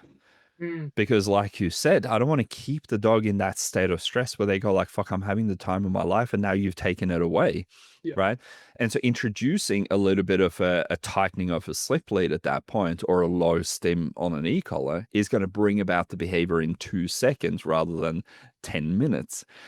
And now the dog gets to go back to what they want to do most, and they learn so much quicker. Yeah, and then for the dogs that are like massively intense, like I was talking to you about a couple of weeks ago when watching Ivan's outing video, a really good way to minimize the conflict that can come from the out is that when you say out, you just drop the toy as well. Because often what is going through the dog's head, or what we imagine is going through the dog's head when they don't want to release a toy, is that we're playing this game of possession, or we're fighting for the toy, and now like the person's cheating by just saying out, making the dog spit it out, and then they get it. They get to hold it. So, like, for a dog that's really committed and struggling with the out and the conflict of relinquishing possession, if we just drop the toy as well, and then the dog's basically just dropping a neutral toy onto the ground, and then we can say yes and resume the game, and the dog can pick it up and play, we can minimize some of the conflict there through that method, which is quite effective. Yeah, absolutely. But that again, that's when you also have to be in a position to not let the dog take the toy away and possess it. I think that's where a lot of 100%. people would go wrong with that technique, because they just let it go and the dog's like, hey, fucking I won. Look me, I'm going to parade the thing around. Yeah. And again, like, I guess when we come back to why do we teach the rules of play, that's probably a good time to segue into this, because the big issue that a lot of people have with play is they say if you play tug with a dog, if you teach them to fight over a toy, you can create resource guarding, right? And you can if you play out of control for very long periods of time and you're fighting the dog too hard, right? And so this is exactly why we introduce things like the out, because when I ask you to out the toy, and that means, hey, we go back to having the fun, or we change it up down the track where I'm going to ask you to do some obedience stuff now, we take away the value of the toy itself. Because for so many dogs, like when people just leave toys out around all the time because they're like, hey, I don't want to interact with dog. I don't want to play with the dog. I want the dog to play with themselves. Right. That's something we see all the time. And so now if you have a dog that is really into possession games, like that want to play tug with you, that want to fight you, what can happen is they're just picking up all these inanimate objects and they go like, well, either they lose interest in them Mm. or they get to a point where they're like, I don't understand how to play with you. So now every time you approach me when I have a toy, I'm going to start hunching over it and I'm going to start guarding it from you. Right. Which is something I see a lot. But that can also come about using, heavy punishment to try and teach the out, for example. You say people who just grab something out of the dog's mouth and then they correct them on the leash or yell at them and stomp their feet and they take the thing away and the dog goes like, well, I always fucking lose this game. Mm. And so now I have to escalate my behavior in order to try and hold on to the toy.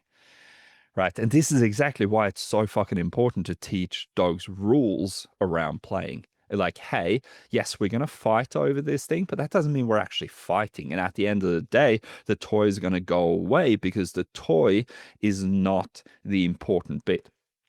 The It's the interaction interaction. between you and me, that is what is important. Fuck the toy. I can't remember who said this, but I heard someone say, like, it doesn't matter what I play with my dog. I can pick up just a stick off the ground and we're into the game because it Mm. has nothing to do whether it's a tug, whether it's a ball on a string, whether it's a sock, right? It doesn't matter what it is. It's that me and the dog are interacting together. That's the most important thing. Mm. Absolutely. Yeah. And like you're developing. Just want to touch on something because we've kind of skimmed over it before. When you talk about the, it ties back into what you were just saying as well. When you were talking about the play being a big piece that might save or stop shelter dogs from ending up in the shelter, right? Mm. And how play could be a really big benefiting factor to that. I think there's a couple of other things that fall into that category of big things that would really save a lot of these dogs and help a lot of these people. And one of them is authority and the concept of telling your dog no and then respecting that. Uh, that is something that's missed so much, especially in this like world where the force-free agenda is pushed. You can never tell your dog no and whatnot. Um, if you get a dog that is likely to push the limits on things, maybe more of a dominant dog, which I used to be really against the term dominant. Did you say dominant?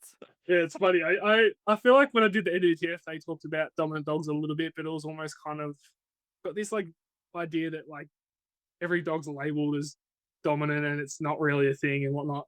Then I started actually getting around dogs, and you see there are dominant dogs. Like it is 100% a reality. I do think that there probably was a time where it was over labeled, but it is 100% a thing.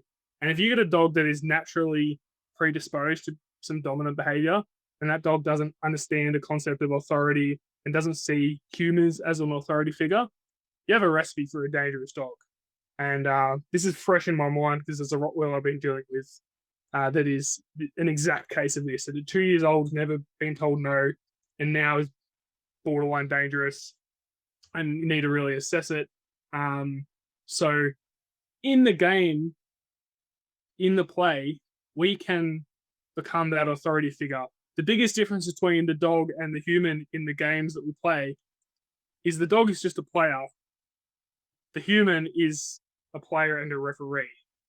They have an added responsibility and added duty. They get to set Yeah, I like labels. that. and they get to enforce them. I stole that from someone else. I won't claim that it's just me. I think it was Ivan that said that. So I'll give him credit. But yeah, so we are a referee and we have to enforce the rules.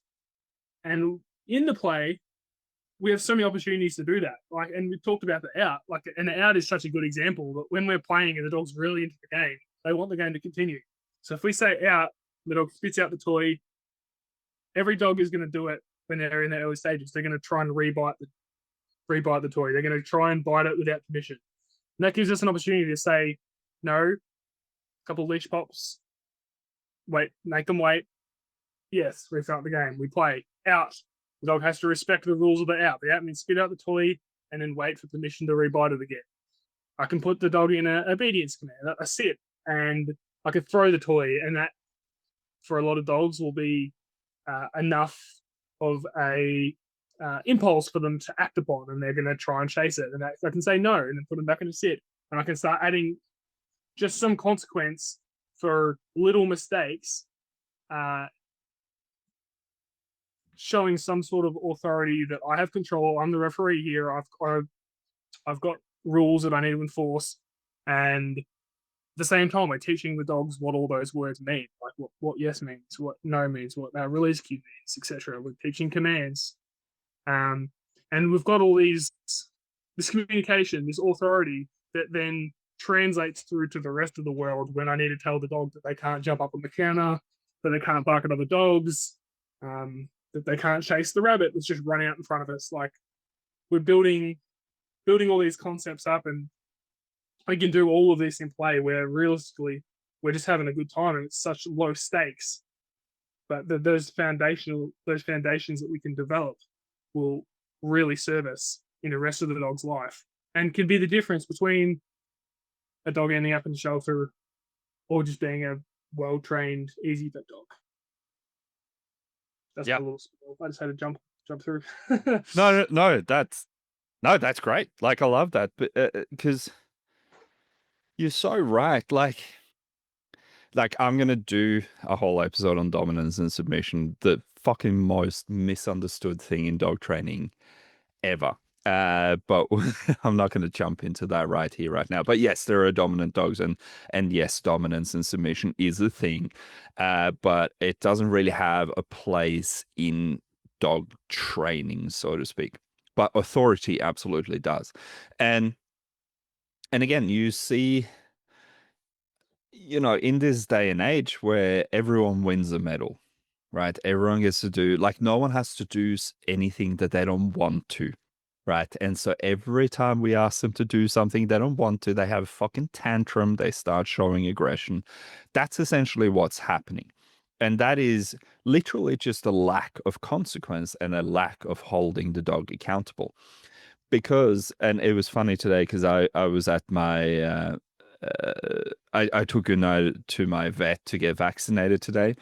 And at one point, I mentioned the word fur baby, and my vet nearly had a fit. He's like, if I hear that fucking word again, I'm gonna lose my fucking shit, right? But again, because we're teaching these house predators, which is what I call dogs, we treat them like human babies, and we baby them, and we cuddle them, and we never tell them no. We never set any boundaries for them. You can have everything. Fluffy, you can have whatever you want. You have food out 24/7 while I'm still giving you food scraps off the table. You can have every toy on the planet. You can rip them up. If you rip up my shoes, I'm just going to pat you because you must be anxious. And this is what's destroying dogs.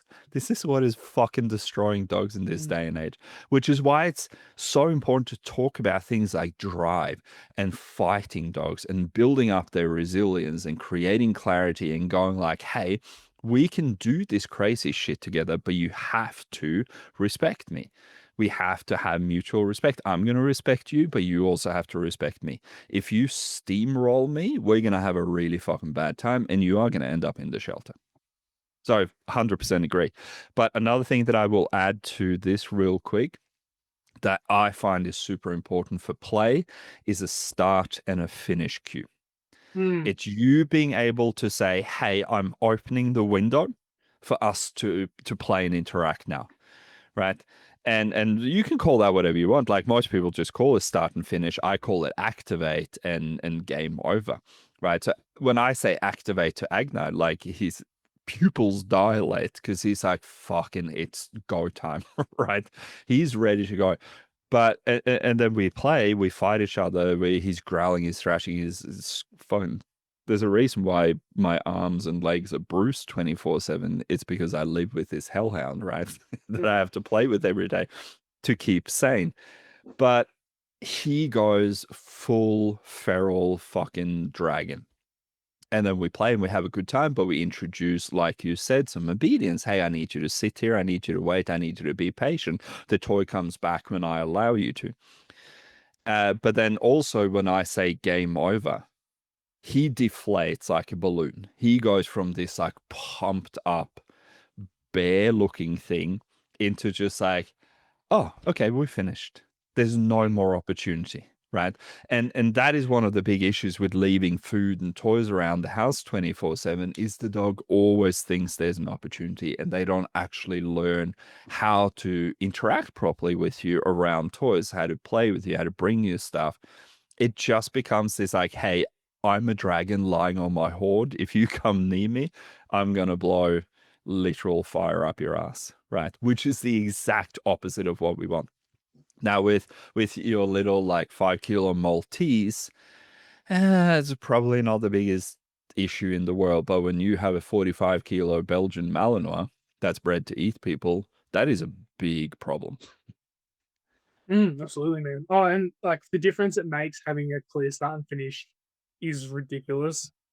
Often, as you just said, depending on the breed you have, it won't be an issue. But if you've got like a drivey working dog, like a Malinois, a Border Collie, a Heeler, something like that, that is gonna try and push you. If they think that they can initiate play, then that's when you get the Border Collies that you're at a party and they're just dropping a ball at your feet for 7 hours straight. You know, like Mm. versus like I use the cues. You ready, and then finished. And if I say you're ready to my guys and I'm out there, the whole body changes. Like it's so classically conditioned now that like it just kicks them up a drive, and then like they'll literally be running back with the toy, and I'll say finished, and like no joke, you can see the ears drop, the tail drop, like everything just drops to like a more relaxed state. Like the whole arousal just lowers immediately.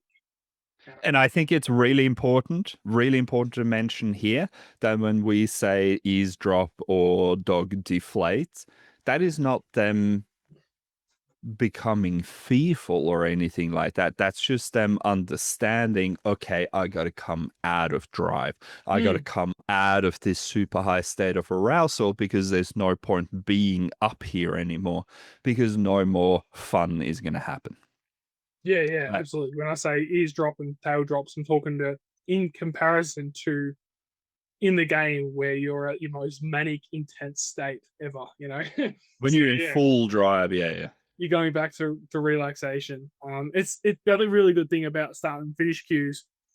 As you said, it opens the window, tells the dog this is the moment where we're going to do the thing that they love so much. Uh, and the more consistent you are with that, the more I've found the dog will give 110% in that moment because they know like this is my opportunity for it, and then they'll simmer down the rest of the 23 hours of the day. And the more that you go out with that clear opening and closing, the more the dog will just give everything they've got because they know like this is their chance for it. So it really helps build the intensity in the game as well, I've found. Yeah. Oh, 100%. And again, what we have to keep in mind is a lot of these dogs, they don't have a lot of stamina. So when I go out and I say activate and Agna kind of just launches into my chest and starts barking in my face, he's like, fuck, I'm ready to go. But then we go full steam for 10 minutes and that's him done. That's him done for 24 hours. Like, Yeah. because he like, I got this shit out of my system. I'm so satiated. I've got my prey drive released. I've got my natural aggression released, and now I can just. And again, I kid you not, the second I give him the game over command, he just kind of. Whoa. And then he Yeah. literally walks inside. He jumps up on the couch, legs in the air, and falls asleep. Right? Mm. And so that's him just going like, oh God, I got this shit out of my system. Now I can actually go back to just doing nothing. I'm really glad you mentioned the stamina side because I'm assuming you get this as well. But how often do you go to a consult where they're having a ton of issues with the dog and they say, we walk in for like 3 hours a day? Yeah. All the time, man. Like, and I say to them, like, it's funny because a lot of the time, the dog they have isn't actually that intense. Like, I look at my border collie Max, and anyone that has been around him when he's just left to his own devices will tell you he's nuts. Like we went camping recently, and I no love joke, him. He's so he's much. cool. But I don't you haven't even seen him at like his absolute peak. So if we're say like camping recently, 3 days down at a river, and no joke, from the moment he gets out of the crate in the morning to going to bed at like 9 o'clock, he just runs and it's the whole time non-stop. He'll be in the water playing, then he'll have a toy to be taken, drop at people's um at feet and then throwing it. And he'll just go all day. And when we're out camping with him, I don't really force any rules. You just have a good time, enjoy yourself, do what you want. Um, for 8, 10 hours non-stop with like the occasional 2 minute nap until someone moves and then he's and activated again. Like he's very full on as you expect from like a border collie or a kelpie or something. Um, and people say to me like, "Oh, I'm walking for 3 hours a day," and I say, "Well, you know what I do? 15 minutes of play."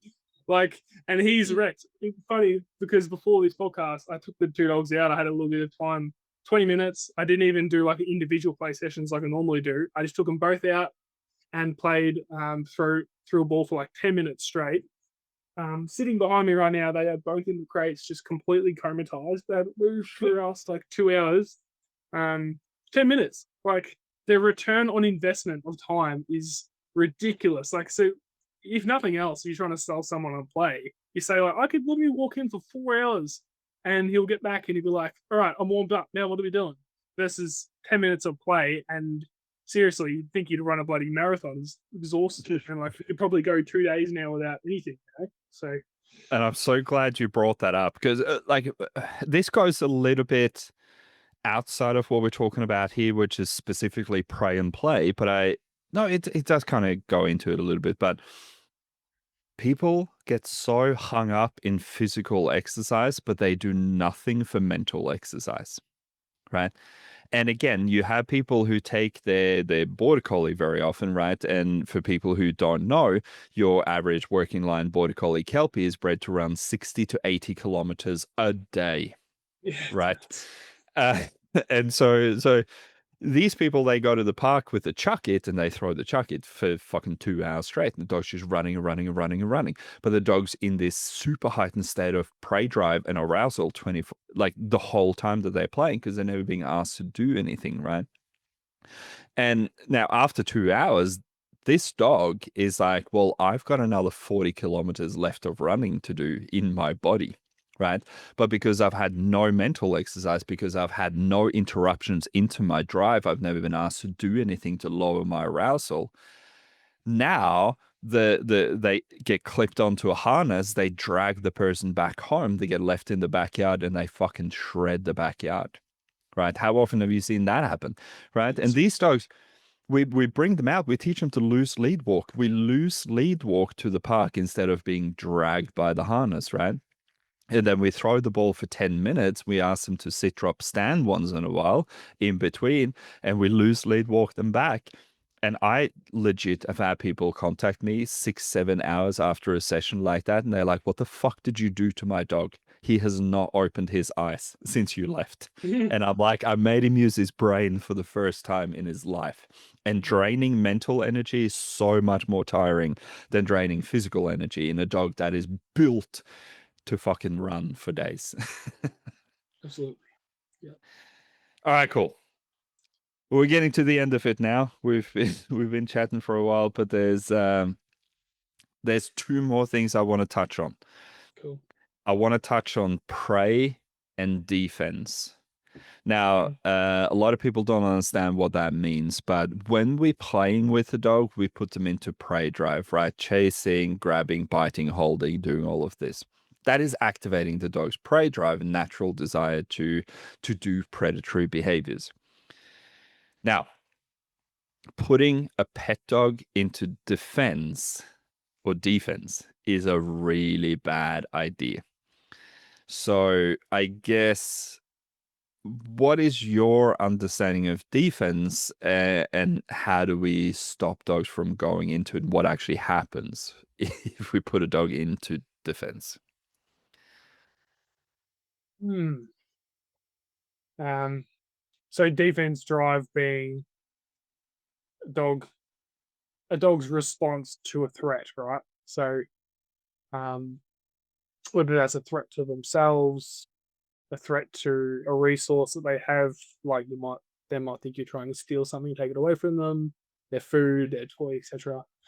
So that's defense drive. I guess it kicks them into a much more serious state. So where we talking play, it's a lot more lighthearted and appetitive, I guess, as well, because the dog's fulfilling that prey drive, and it's really nice feeling for them. Defense drive is a lot more of a negative feeling where they're scared, protective. Um, the idea of people that work dogs in defense drive is that they make them kind of feel a little bit worried, and then the dog conquers through the fear and starts to feel powerful in response to a threat. And like that's when I do protection work. That's my understanding. That's the very basic premise of protection work. The dog Yeah. learns to feel powerful in response to a threat, and that they learn that they can overcome, defeat threats.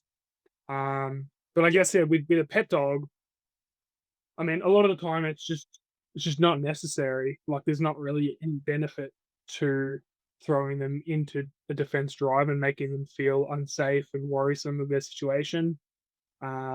So it's probably not necessary, but it's also risky. Like, if you're doing it because the dog can respond to threats in a variety of ways. You know, fight, flight, freeze, fawn. You've got your typical ones, um, and what that could look like. Obviously, it can manifest in a lot of different ways. Some dogs will just run away and they're terrified, and now they've become scared of something. They've created like a fear association that causes them to want to run off. But a lot of dogs will go into fight mode, and this is where they end up like biting people or biting other dogs and whatnot. So it's just a risky game to play, I guess, would be my thoughts on that. Yeah, I think it's a really important thing to talk about, because a lot of people that I see, they put their dog into a defensive state unintentionally. And so defense to me means switching the dog, switching the dog from prey, which is, like you said, fun and games, into defense means I'm switching the dog into a state of mind where they are becoming fearful. And Mm, they go like, holy shit, this is actually a big problem now. And the way that I probably most see it happen is when it comes to resource guiding. So you have someone who, every time the dog picks up something, they go and they grab the dog by the scruff and they rip it out of their mouth and they yell at them, right? And the dog's just conducting natural behaviors that it has too much access to at that point. So they're like, puppies pick up shit and they run around with it, right? That's mm, what they do. But now if we come in hard and fast and we go like, no, you're not allowed to pick up anything, or even people who play super rough with young dogs, so they rough and tumble too hard with them, can make the dog go like, oh shit, are we actually fighting now? mm, Is this not a game anymore? And that's where you can switch a dog into a defensive state of mind, where they go like, well, now I have to protect myself. I thought you were my protector, but now you're turning out to be my adversary, and now I have to protect myself. mm, And that's where a lot of problems come from. So, just to elaborate on that, like in military and police dogs, we want to push the dog into a defensive state of mind at some point. Because if they're going to fight someone in real life, they have to understand, they have to bring the intensity that fear brings, right, into the fight mode. So you have a dog that's just running up and down and biting people in suits and having a good time. That doesn't actually set the dog up for understanding that, hey, if this guy has a knife and he shanks you in the side, you have to fight through that, right? But these are very specific dogs that we do very specific training with. But I do see people accidentally put way too much pressure on their young dogs, and they make them fearful, which can push them into resource guarding, which can, uh, lessen the relationship, because the dog's like, I don't know if I can trust you because you did this thing to me. And so this is where, with especially very young puppies, I have no issues trading in young puppies. Right? They pick up a sock and they run away. You grab a toy, you go like, hey, actually, you can't have a sock, have this instead. Instead of just kind of grabbing them by the collar and shaking and going like, hey, spit that out, you're not allowed to have this. Because you can accidentally create problems through that, where the dog becomes fearful and feels like they have to defend themselves, because that's what defense drive is. It's the dog going like, fuck, I have to defend myself for reals, right? And again, like you said, some dogs will shut down and run away and become fearful, which are usually the lower drive dogs. Your oodles, your Maltesers, that kind of Maltesers. Fuck me. I'm getting tired, I can tell. But those kind of dogs, like the dogs that are more couch potatoes than actual dogs, right? But in your tougher dogs, like your shepherds, your cattle dogs, your Malinois, you push that dog into defense drive, and they go like, "Oh no, you don't," and they're going to come back at you, and that can be a huge problem. Have you seen that old, thankfully outdated technique to prevent resource guarding, where you put the dog's food down and they're eating, you come over and you fucking push them out of the way and you pretend like you're eating out of their food bowl. And you Uh, take it off them. you Yep. take it off them and you pretend like you're eating it and shit. Oh, fucking hell. That's how you create resource guarding It's, 101. yeah, I, it's wa- I want to do fantastic. an episode on resource guarding specifically, but yeah, like it's ridiculous, because what happens in that state, in that state, in that situation, is you're proving to the dog that when I'm around, your food's not safe. You should be worried. Yeah. Yeah, you should be worried. And what are they going to do? Well, they're going to hunch over their food bowl. They're going to start growling, baring their teeth. And now that is usually met with higher levels of aggression from the human, and the dog just keeps escalating. And again, now we're in conflict, right? We're not. The thing that we've been talking about the whole time here is teaching a dog how to be in a conflict game with us, but in a cooperative way. Hey, we're fighting over this toy, but when I say out and finished, we don't have an issue anymore, right? Yeah.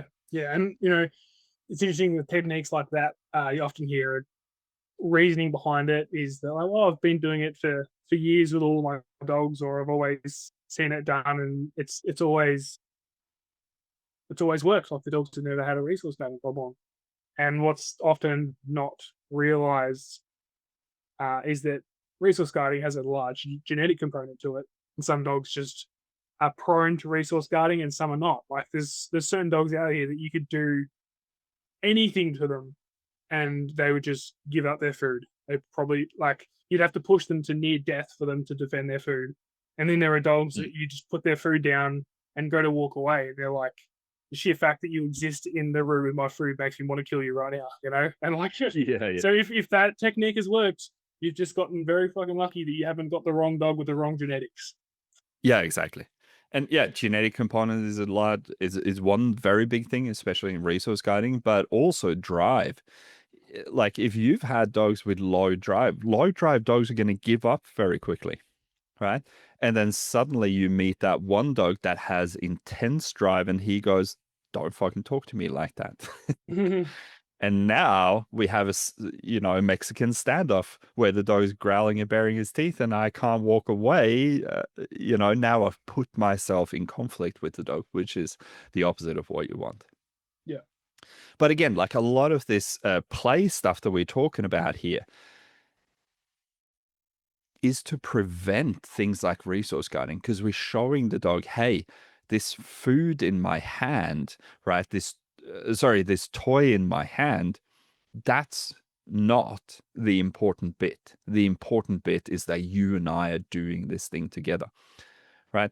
I can give a tug toy to Ags and he's just going to hold it and look at me because he's like, well, there's no point in me having this thing unless you're holding on to it, right? Mm. So he understands there's no value in the object itself. It's the connection. It's like the toy is just a conduit between me and the dog. That's where the fun comes from. Whereas when you leave food out all the time, when you leave toys out all the time, when you let dogs just run around with whatever they want all the time, then that is what becomes valuable, is not the connection with you. Mm. And I guess that's one of the things that is so missed out on in play, where people go, hey, I want my dog to have all these toys. I want them to be spoiled and happy because I don't want to play with them. I don't want to take the time to sit down and play tug with my dog and teach them some rules and that kind of stuff. But now you become worthless and the toy becomes everything to the dog. And resource guarding happens instantaneously. Yep. All right, cool. I know we're both getting tired. I want to Mm. finish on this one, which I think is very important, especially for maybe new trainers that are trying to wrap their head around how to play with dogs and how to train with dogs and that kind of stuff. But what do we do when play is not an option? When you have lady old Nana at 85 years old who got herself an 8-month-old working line Rottweiler Mm. because she's had Rotties all her life. And she does not have the bone density to play tug. She does not have the dexterity to throw a ball. What do we do when we find ourselves in that situation?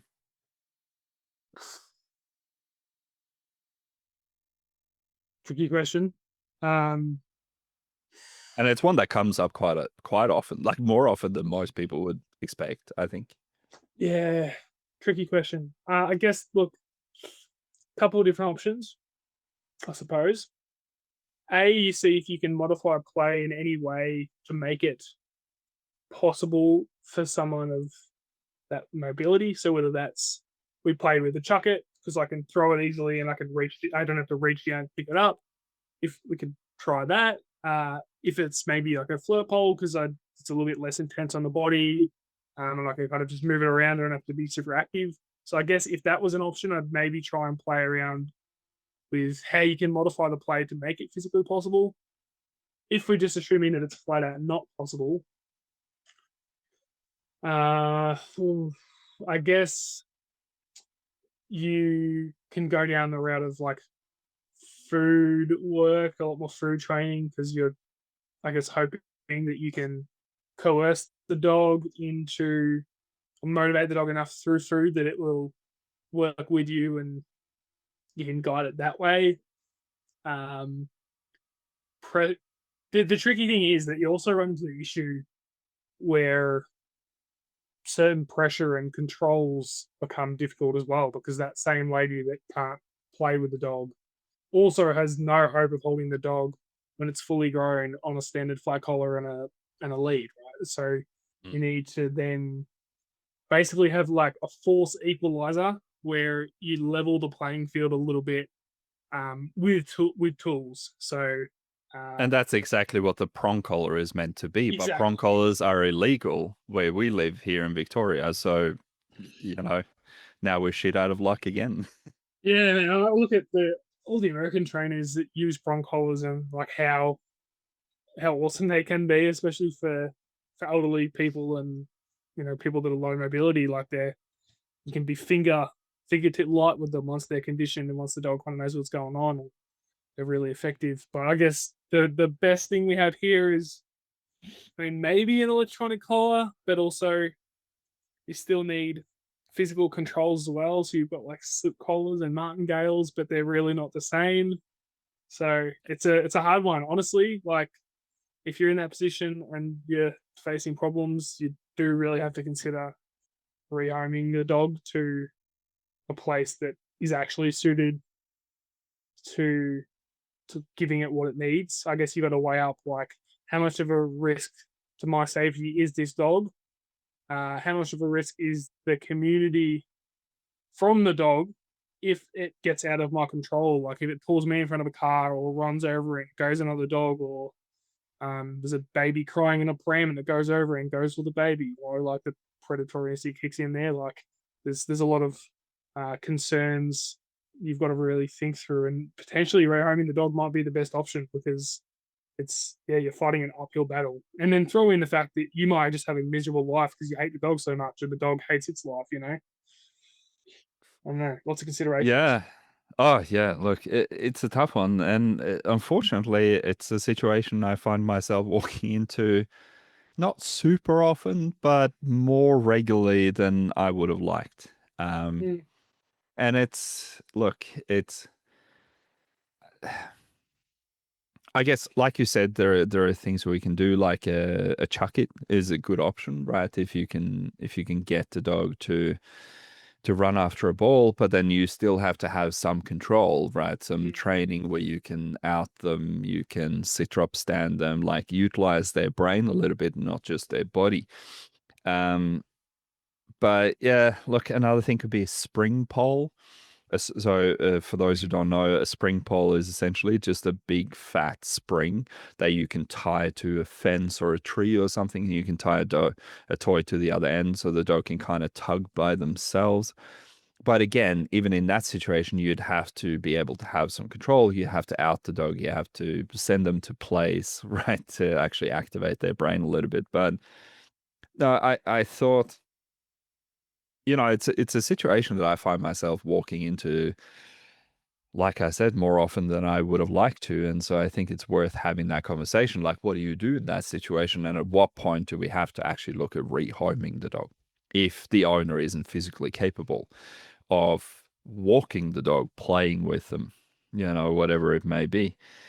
It's it's a tough one.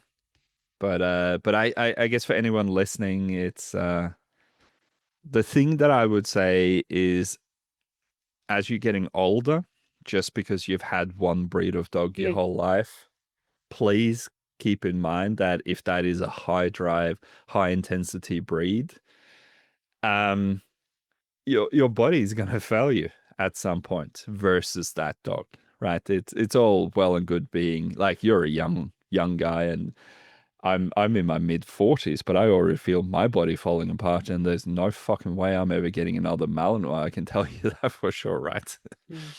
And so it's being aware of the kind of intensity and drive that you're bringing into your home, and don't let past experience cloud that. If you should have had a Jack Russell, which is still a drivey, fun dog, but it weighs 3 kilos and not a 50-kilo Rottie, keep that in mind because it can lead to a lot of difficult situations for you for sure. Yeah, I mean, there's King Charles Cavaliers and Cavrills have their places, and those kind of homes are perfect for that kind of thing, I guess. What i- what's 100%. your what's your general go to with those cases? You get called to a job, and let's say that you're trying to avoid rehoming. What do you generally have to resort to, and what's your success rate generally like with those ones?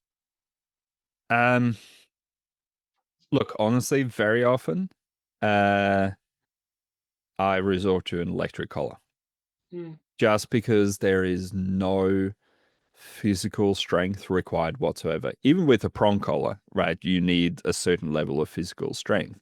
Like even when the dog's conditioned to it, because if that dog decides to lunge, gets overexcited about something, you still have to be able to hold them back. Even though the mm. prong collar helps you a lot, you still have to be able to hold them back. Um, but look, honestly, more often than not, I will encourage them to rehome. Yeah. Just go like this. You have a 15-year long headache on your hands here. And do you really want to work through this? Unless, like, I've had a couple of situations where these people have family really close by. and I will bring them into the session. I will teach them how to play with the dog. I'll have them walk the dog. I'll teach them how to actually train the dog, so that the elderly owner can just live with the dog and have, the breed of dog that I loved. But obviously sometimes that is just not an option. And no, it's tough because it's heartbreaking. And you kind of like, hey, I can teach you all of these things, but there is no value in me teaching you this because you can't actually physically follow through with it. And yeah, I think, look, I know we talked about burnout in our last session, and burnout in shelters would be a different thing, but I can see why a lot of people in the dog training space burn out very quickly, because all we do is really help super difficult situations. And we love training dogs, but sometimes that is just not an option, right? And it's disheartening. And I think that I think that burns out a lot of new people, especially in the industry. Just deal with a lot of like very unideal circumstances, like even going to like really high drive dogs that are living in like tiny little townhouses and stuff, and you're like, God, everything's just hard, everything's stacked against you here. Oh, absolutely. And it's, and I'm sure we've both done this, but you walk into a house and you know what the situation is because you've got some information on the dog before you walk in, but you walk into the house and you go like, holy fuck, what am I going to do here? Where do I even begin? Right. Mm. And I know this is going off the conversation of pray and play, but, sometimes those dogs can be saved by simply teaching the owner to play with them 10 minutes a day. Yeah. Yeah. All right, cool. Anything to add? I don't think so. I mean, the other one rounding out reason why you should play with the dog is because it's fun, and it's fun for you. That's fun for the dog, and enjoy it. Fuck yeah. Good place to end it. All right. So thanks everyone for tuning in. And we've had another episode here with Harry Hunt from Everyday Canine Academy. I know the wrap up comes in the end of the thing, but look, if you like this, let us know, send us a message, drop a comment, leave a review, all that kind of stuff. And hopefully we get to have you back again the next time we have a chat. Thank you. Good night. And now go train your dogs. Thank you for tuning in to another episode of Beastly Talks. I hope you found it interesting and that you'll join me for the next one as well. If you like this podcast, please take a moment to rate and review it so that more people can hear about it. Or if you think this particular episode would benefit a family member, friend or colleague, be sure to share it with them directly. You can follow me on social media at Viking Dog Trainer on Facebook, Instagram and YouTube. Thank you for your support and keep training your dog.